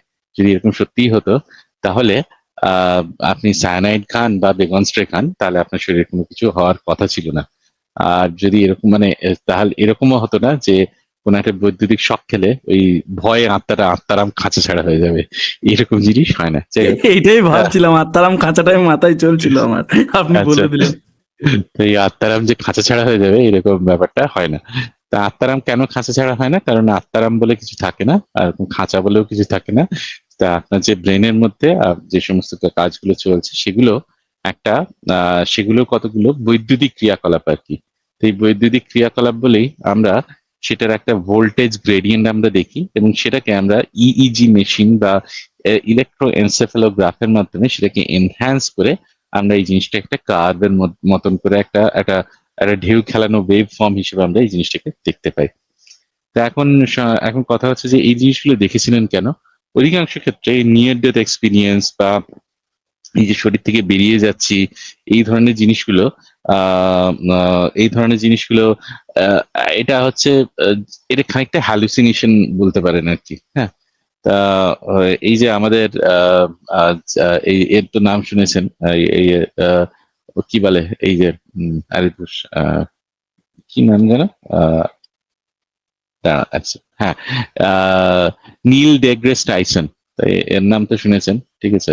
তা ইনি একদিন অনেকে একটা প্রশ্ন করেছে, উনি বলছেন ঠিক আছে আমি একটা কাজ করব, যে আমি অত হচ্ছে ওই গোটা এই পৃথিবী দেখে আসতে হবে না, আমি বুকের উপরে যে যে মারা যাচ্ছে বা এরকম হচ্ছে তার বুকের উপরে কতগুলো লেখা লিখে রেখে দেবো, যখন বেরিয়ে যাচ্ছে তখন ওই লেখাটা কি লেখা আছে সেই জিনিসটা পড়ে দেখাতে হবে। তা এখনো পর্যন্ত এরকম শোনা যায় যে একজন দেহ থেকে বেরিয়ে গেছিল, বেরিয়ে গিয়ে ছাদে ঘুরে এসছে, সেই ছাদে কেউ কোনোদিন যায়নি, সে ছাদে ঘুরে এসছে, সে বার্ডস আই ভিউ দেখেছে, গুগল ম্যাপের মতন করে হচ্ছে ছবি দেখেছে, এরকম হচ্ছে অনেক রকম করিডোর দিয়ে লোক যাচ্ছিল সেটা দেখেছে, এরকম অনেক রকম তারা ঘটনা বলে। নীল ডিগ্রেস টাইসন বলছেন যে এত কিছু করার দরকার নেই, বুকের উপরে কতগুলো লেখা রাখো, এই লেখাটা খালি তুমি আমাকে পড়ে দিবি ব্যাস। তাই এরকম কোনোদিন কোনো জিনিস হয়নি। তো অধিকাংশ ক্ষেত্রে কি হয়, এই যে জিনিসটা দেখছেন এই জিনিসগুলো এই ব্রেনেরই কিছু চিন্তা এবং চেতনা, সেগুলো হয়তো তখন আর সেইভাবে কাজ করছে না। এইরকম জিনিস আমরা দেখি। তাই জন্য অধিকাংশ আচ্ছা ক্ষেত্রে তাও দেখবেন যে এই যে হ্যাঁ হ্যাঁ দাদা, মানে আমি তো ওই টাইমটুকু, মানে পরবর্তীতে আমার যখন সেন্স আসলো তখন আমি দেখলাম আমি হসপিটালের বেডে আছি। হ্যাঁ, তো আমরা যদি ঘুমাই তাহলে স্বপ্নে যে দেখি যে ধরেন আমি কোথাও ঘুরতে গেছি বা আমি অনেক টাকার মালিক হয়ে গেছি, অনেক মার্সিডিজ গাড়ি কিনছি বা আপনার কোথাও ঘুরতে গেছি, তো এই জিনিসগুলা কিন্তু আমার ঘুম ভাঙার পরে আমি কিন্তু আবার মনে করতে পারি যে আজকে আমি এই স্বপ্নটা দেখছি। ধরেন আমি 4 ঘন্টা ঘুমাইছি, এই 4 ঘন্টা আমার এই মেমোরিটা, আমি একটা স্বপ্নের মধ্যে ছিলাম, এটা কিন্তু আমি পরে অনুভব করতে পারি। কিন্তু আমি যে অ্যাক্সিডেন্টটা হলো আমার, যে আমি ইলেকট্রিক শর্ট খেলাম, তারপরে আমার হসপিটাল পর্যন্ত এইখানে ধরেন আপনার প্রায় 4 ঘন্টা গ্যাপ। 4 ঘন্টা আমার সেন্সটা কোথায় ছিল তাহলে? ওই 4 ঘন্টার বিষয়টা আমি আজ পর্যন্ত মানে মেমোরিতে স্মরণ করতে পারতেছি না যে এই চার হ্যাঁ 4 ঘন্টা ঘন্টা আপনি আমি অজ্ঞান হয়েছিলেন। স্বপ্নেও দেখিনি। 4 ঘন্টা আপনি অজ্ঞান হয়েছিলেন যখন তাহলে একজন তাহলে মানুষকে যখন অজ্ঞান করা হয়, কোন একটা ওষুধ দিয়ে অজ্ঞান করা হয়, হ্যাঁ, যখন তাদেরকে যখন সেন্সলেস করা হয়, তখনও তার সেন্সটার কোথাও থাকে এরকম নয়। তা এরকম অনেক সময় দেখা যায় যে বিভিন্ন রকম ওষুধ আছে, তার উপরে নির্ভর করে ওই যে ডিউরিং অপারেশন আপনার মনের মধ্যে বা আপনি কি চলছে, ব্রেনের মধ্যে কি চলছে, কোন একটা ভিভিড ড্রিম হচ্ছে কিনা, এই জিনিসগুলো নির্ভর করে। এই জিনিসগুলো এরকম হয়, অনেক সময় হয় এরকম, এই ধরনের ঘটনাগুলো অনেক সময় বিশেষ করে হয় যে কোনো একটা ধরুন নিউরো সার্জারি যখন চলছে, কোনো একটা ব্রেনের অপারেশন চলছে, তো ব্রেনের তো এরকম ব্যথার কোনো সেন্স থাকে না। তা অনেক সময় মানুষ জেগে থাকে, তা তাদের কিছু একটা হচ্ছে নার্ভ গুলো অবশ করে, ওই যে সমস্ত নার্ভ গুলো ব্যথা নিয়ে যাচ্ছে সেগুলোকে অবশ করে ব্রেনের অপারেশন করা হয়। তাই এগুলো করতে গেলে এটা সুবিধা কেন, এগুলো অনেক সময় করা হয় কেন, যে কোনো একটা স্পেসিফিক নার্ভকে ড্যামেজ করছে কিনা সেটা দেখার জন্য। তা অনেক সময় মানুষটা পুরোপুরি জেগে থাকে, তাদেরকে বলা হয় যে চোখটা এদিকে ঘোরাও, চোখটা মাথার এদিকে ঘোরাও, এরকম অনেক জিনিসই বলা হয়। তো তখন দেখা যায় যে কোনো সময় কোনো একটা ব্রেনের কোনো একটা অংশ যদি কোনো ওরকমই কোনো ইলেকট্রিক একটা ভোল্টেজ দিয়ে যদি উজ্জীবিত হয়ে যায়, তখন তাদের মধ্যে একটা ভিভিড ড্রিম বা কোনো একটা সেন্সেশন, কোনো একটা গন্ধ, কোনো একটা মেমোরি, কোনো রকম একটা একটা কোনো কিছু একটা ভিশন তারা এরকম দেখতে পায়। তো এই যে আপনার ক্ষেত্রে যে জিনিসটা হয়েছিল সেক্ষেত্রে সেরকমই একটা জিনিস হয়েছিল, সেরকমই একটা ঘটনা ঘটেছিল। এবারে এই যে ব্রিফ একটা টাইম পিরিয়ডের জন্যই আচ্ছা এই জিনিসটার মধ্যে আর আপনি ঘুমানোর সময় যে র্যাপিড আই মুভমেন্টের যে স্লিপ দেখেন সেটার মধ্যে ডিফারেন্স আছে। যখন কোনো একজন মানুষ যখন কোনো একজন অজ্ঞান হয়ে যায় তখন অনেক সময় তাদেরকে আমরা জিজ্ঞেস করি কোনো রকম ভিশন দেখছিলি বা কোনো কিছু একটা দেখছিলি। তো এই যে ভিশনটা, এই যে র্যাপিড আই মুভমেন্টের যে ভিশনটা, আর এই যে আপনি যে মানে ঘুমানোর সময় র্যাপিড আই মুভমেন্টের ভিশনটা, আর অজ্ঞান হয়ে যাওয়ার সময় কোথাও একটা ব্যথা লেগে রেসিপিক্যাল শকের সময় অজ্ঞান হয়ে যাওয়ার সময় যে ভিশনটা, এই দুটো কিন্তু এক্স্যাক্টলি এক জিনিস নয়। তখন কি হয়, তখন ব্রেনের মধ্যে কিছু নিউরোলজিক্যাল অ্যাক্টিভিটির জন্য তখন এরকমের ভিভিড ড্রিম এই জিনিসগুলো আমরা দেখি। তবে অধিকাংশ ক্ষেত্রে দেখা যায় যে এই ধরনের ড্রিমস গুলো আপনার যে পাস্ট এক্সপিরিয়েন্স বা আপনার যে বিলিফ সেইগুলো দিয়ে মূলত ইনফ্লুয়েন্সড, সেইগুলো থেকেই এই ধরনের বিহেভ গুলো এই ধরনের চিন্তা চেতনা গুলো আসে। হ্যাঁ, ইজ ইট ক্লিয়ার? তাহলে তাহলে কি, হ্যাঁ হ্যাঁ বুঝতে পারছি। তাহলে কি এই যে আমি যে 4 ঘন্টা অজ্ঞান ছিলাম, এই টাইমটা আমার যে চিন্তা চেতনা বা আমার যে ব্রেন, এটা টোটালি স্টপ ছিল, যার কারণে আমার এই ব্রেন স্টপ ছিল এরকম না ব্যাপারটা, না ব্রেন যে স্টপ ছিল সেরকম না। ব্রেন তো স্টপ হয়ে গেলে তো আপনি বেঁচে থাকতে পারবেন না।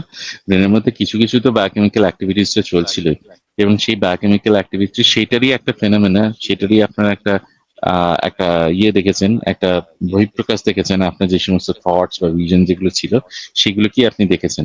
তবে সেটা আপনি এখন যেমন হচ্ছে সেরিব্রাল কর্টেক্স সেটাকে কন্ট্রোল করছে, আপনার থট, আপনার চিন্তা চেতনা, ওরিয়েন্টেশন, এই জিনিসটা, সেই কন্ট্রোলটা তখন ছিল না। তাই জন্য সেখানে একটা মানে আনকন্ট্রোল কিছু থট সেখানে এসেছে। আচ্ছা আচ্ছা, ঠিক আছে।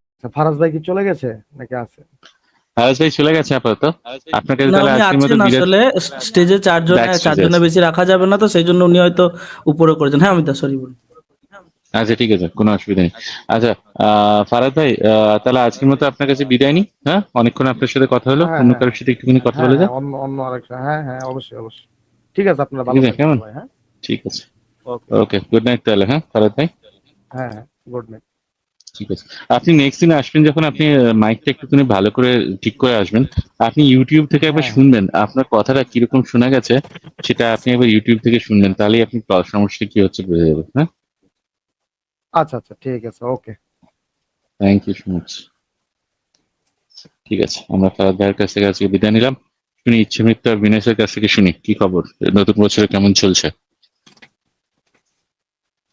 চিমিট্টু ভাইয়া, আপনি আচ্ছা, বলুন, আমি চিনি। অসুবিধা নেই, আমরা শুনি, আমাদের তো কথা হয়। আপনি বলুন, আপনি আমি অনেকদিন পরে আসলে এসেছেন। একটা কোশ্চেনই করতে চাচ্ছিলাম। এই যে আত্মা বেরিয়ে যাওয়ার মতো এক্সপিরিয়েন্স, যেমন মনে করেন আপনি মনে করেন 10-12টা শট নিলেন, হ্যাঁ, তারপর কিন্তু আপনার মনে করেন আমি এই যে ক্রিসমাসে একটা পার্টিতে গেলাম, 10-12টা শট নেওয়ার পর আমার কিন্তু ওই রাতের আর মেমোরিটা নেই, কিন্তু ওই মেমোরির মধ্যে হালকা হালকা মেমোরি আছে, যেটা হলো আমার মনে হলো যে না, ওই আত্মা ভেসে যাওয়ার মতোই ভাইয়া যে তা বললো। তো মানে আমার মনে হয় শট নিলেও আত্মা বের হয়ে গেল খাঁচা থেকে। না, এই আত্মাটা যেহেতু আপনার শরীরের একটা অংশ, তাহলে আপনার শরীরে যখন আত্মা আছে, আত্মাটারও তো নেশা হবে। সেই জন্যই তো ড্রিঙ্ক খাঁচা করতে থেকে বারণ বেরিয়ে গেল করলাম। ভাইয়া। এবং তারই সাথে অমিত দা স্পন্ডেলাইটিস হলে দেখবেন মাথা ঘুরে যায়, দেখবেন অনেক সময় উঠলে। ঠিক আছে, মাঝে কিছুদিন আমার সমস্যাটা হয়েছিল। তো তার মানে কি এটা যে আমার তো শরীরটা তো নড়ছে না, কিন্তু হঠাৎ করে যে আমি ঘুরে যাচ্ছি, তার মানে কি আমার আত্মাটা আমার বডির ভিতরে ঘুরে যাচ্ছে, সেই জন্য আমার এই ফিলিংসটা হয় অমিত দা। এটা ভালো প্রশ্ন। ভাইয়া যাক। আত্মাটা পিছলে পড়ে যাচ্ছিল, খাঁচার মধ্যে পিছলে পড়ে গিয়েছিল ভাইয়া, পুষ্টাকে আত্মা পড়ে গেছে। ঠিক আছে, তাহলে আমরা একটু দেখি। ফারাজ ভাই কি হলো, ফারাজ ভাই কি ব্রেক নিতে গেল নাকি, বিড়ি ফুটতে গেল? হ্যাঁ, উনি কফি বানাতে গেছেন, মানে মেসেজ করলেন তো, Coffee চলে বানাতে আসবেন গেছেন। একটু উনি। হ্যাঁ, আচ্ছা ফারাজ ভাই চলে আসুন তাড়াতাড়ি, আমার যদি কল আসে আমাকে বেরোতে হবে, তখন এসে হাল ধরতে হবে। ঠিক আছে, হাল ধরার আগে দেখি আমাদের সাথে কে আছেন। আমাদের সাথে আছেন সাজ্জাদ। ওকে, তার আগে ব্যানারটা ঠিক করি। এই তো হচ্ছে নতুন নতুন সব জিনিস করেছে। পর্দা হ্যাঁ, পর্দা পর্দা। হ্যাঁ, দেখি সাজ্জাদ ভাইকে যুক্ত করি। সাজ্জাদ ভাই আপনাকে যুক্ত করেছি। আপনি আনমিউট করে বলতে পারেন। আচ্ছা, সাজ্জাদ ভাই বিট্রে করে চলে গেলেন। ঠিক আছে, আমাদের সাথে একজন আছেন, তিনি নাম দিয়েছেন অ্যাডমি। ওনাকে যুক্ত করবো একটু বাদে। তার আগে আচ্ছা অ্যাডমি, আপনার ক্যামেরা অন আছে? হ্যাঁ, আপনি ক্যামেরাটা অফ করুন। ঠিক আছে, আচ্ছা দেখি অ্যাডমি যুক্ত হলেন, এক্ষুনি যুক্ত হয়েছেন। হ্যাঁ, তাই আমরা কি যুক্ত করি, ওনাকে আমার চোখের সামনে পড়লো সেই কারণে। দেখি অ্যাডমি। হ্যালো, হ্যালো, হ্যাঁ, আমাকে কি শোনা যাচ্ছে? হ্যাঁ এখন তো শোনা যাচ্ছে, শোনা যাচ্ছে, কিন্তু আপনার ব্যাকগ্রাউন্ডে প্রচুর নয়েজ আছে কিন্তু। হ্যাঁ, আপনি যেখানে কথা বলছেন আপনার ব্যাকগ্রাউন্ডে আশেপাশে প্রচুর লোকজন কথা বলছে, একটু নয়েজ আসছে, একটু অসুবিধা হতে পারে। আপনি সেইভাবেই আপনি কথা বলেন শুনি, তারপর যদি অসুবিধা হয় আপনাকে বলবো, কেমন? আমি এখন কাজের সাইটে আছি তো এই কারণে প্লিজ একটু ওই জন্য। আচ্ছা, আপনার কোনো তাহলে প্রশ্ন থাকলে বা কোনো আলোচনা থাকলে দ্রুত শেষ করে নিন তাহলে, কাজের মধ্যেই যখন আছেন। ভাইয়া এখন আমি কাজে আছি, পরবর্তীতে আপনাদের সাথে কথা বলবো। সরি। বেশ বেশ, না কোনো অসুবিধা নেই। ঠিক আছে, সাবধানে থাকবেন, ভালো থাকবেন, নববর্ষের শুভেচ্ছা রইল, কেমন? আমি মনে হয় ভাবতে পারিনি যে এত দ্রুত তাকে যুক্ত করা হয়ে যাবে। তা উনি কাজে ছিলেন, অনেকে বোধহয় কেউ ডাকছিলেন, না ক্যামেরাটা অন ছিল। যাই হোক, তা ওইটা দেখেছেন দেখি, হ্যাঁ। অমিত দা, ওই মেমটাতে মেরি সিলেকশন হয়ে গই হ্যায়, মেরি সিলেকশন ওই পাকিস্তানের একটা রোডিস তো, পাকিস্তানের হ্যাঁ। রোডিসটা তো, হ্যাঁ হ্যাঁ দেখেছি। আমি একসময় রোডিস খুব দেখতাম, মানে আমার রোডিস একদম প্রথম দিকে যখন ইয়ে ছিল, সাইরাস ওরা যখন করতো, তখন ইয়ে আসেনি, তখন এই কি নাম যেন, এই দুটো আসেনি, টাকলু দুটো, রঘু আর রাম আসেনি। হ্যাঁ, তার আগে যখন হতো তখন অসাধারণ হতো, তখন দেখতাম, তখন খুব ফলো করতাম এমটিভিতে। না, তবে এটা এটা একটা জিনিস দেখুন, জাস্ট এটা নিয়ে কথা উঠলো যখন একটা শর্টে একটা কথা বলেই দিই, সেটা হচ্ছে দেখবেন যে এইটা পুরো স্ক্রিপ্টেড শো, ফেক একটা শো, ফালতু ধরনের একটা শো হলেও যে সময়ে দাঁড়িয়ে এরা ওমেন এম্পাওয়ারমেন্ট নিয়ে বা নারী অধিকার নিয়ে বা জেন্ডার ইকুয়ালিটি নিয়ে সাধারণ মানুষের মধ্যে বা ইয়াং জেনারেশনের মধ্যে সেই ইনফরমেশন গুলো দিয়েছে না, ওই দিক থেকে কিন্তু আমি আবার খুব ভালো চোখেই দেখি আর কি এই শোটাকে। অমিত দা মিউট টু আছে? সাম এক্সটেন্ট, হ্যাঁ টু সাম এক্সটেন্ট কথাটা ঠিকই, সত্যি কথা। এরা যদিও মানে প্রথম দিকে কিন্তু এরা ওরকম স্ক্রিপ্টেড শো হিসেবে শুরু করেনি। হ্যাঁ, এটা একটা রিয়েলিটি শো হিসেবে শুরু করেছিল, পরের দিকে এরা স্ক্রিপ্টেড করেনি। স্পেশালি যখন রঘুরাম যখন আসে তখন ওটা স্ক্রিপ্টেড হয়ে যায়, কিন্তু when they started it first season তখন কিন্তু এরকম স্ক্রিপ্টেড ছিল না, মানে ওরকম স্ক্রিপ্টেড হিসেবে শুরুই করেনি, পরবর্তীকালে চেঞ্জ হয়। কিন্তু হ্যাঁ, এটা কিন্তু সত্যি, মানে ওরা যেভাবে ইয়ে করেছে সেটা, যদিও তাদের মধ্যে কিছু দ্বিচারিতা ছিল, যেমন ওরা উমেন এম্পাওয়ারমেন্ট নিয়ে কথা বলছে কিন্তু সাথে সাথে আহ রঘু আর রাম ওরা লোকজনকে বুলি করার কথা বলছে, বলছে তুই যদি একজনকে বলছে যে তুই যদি আমার স্কুলে থাকতিস আমি তোকে এমন বুলি করতাম তুই স্কুলে থাকতে পারতিস না। এই জিনিসটাকে আমি হ্যাঁ, সাপোর্ট করি না। না, এদের বিচারিতা তো ছিলই আর কি, এবং এরা চিৎকার করতে করতে প্রমোশনও করতো। রিসেন্টলি তন্ময় ভট্টের একটা লাইভ এসেছে, বলেছে যে আমি চিৎকার করতে করতে ফোনের প্রমোশন করেছি, ঠিক আছে, ফোনের কাছ থেকে হ্যাঁ, হ্যাঁ। টাকা নিয়ে।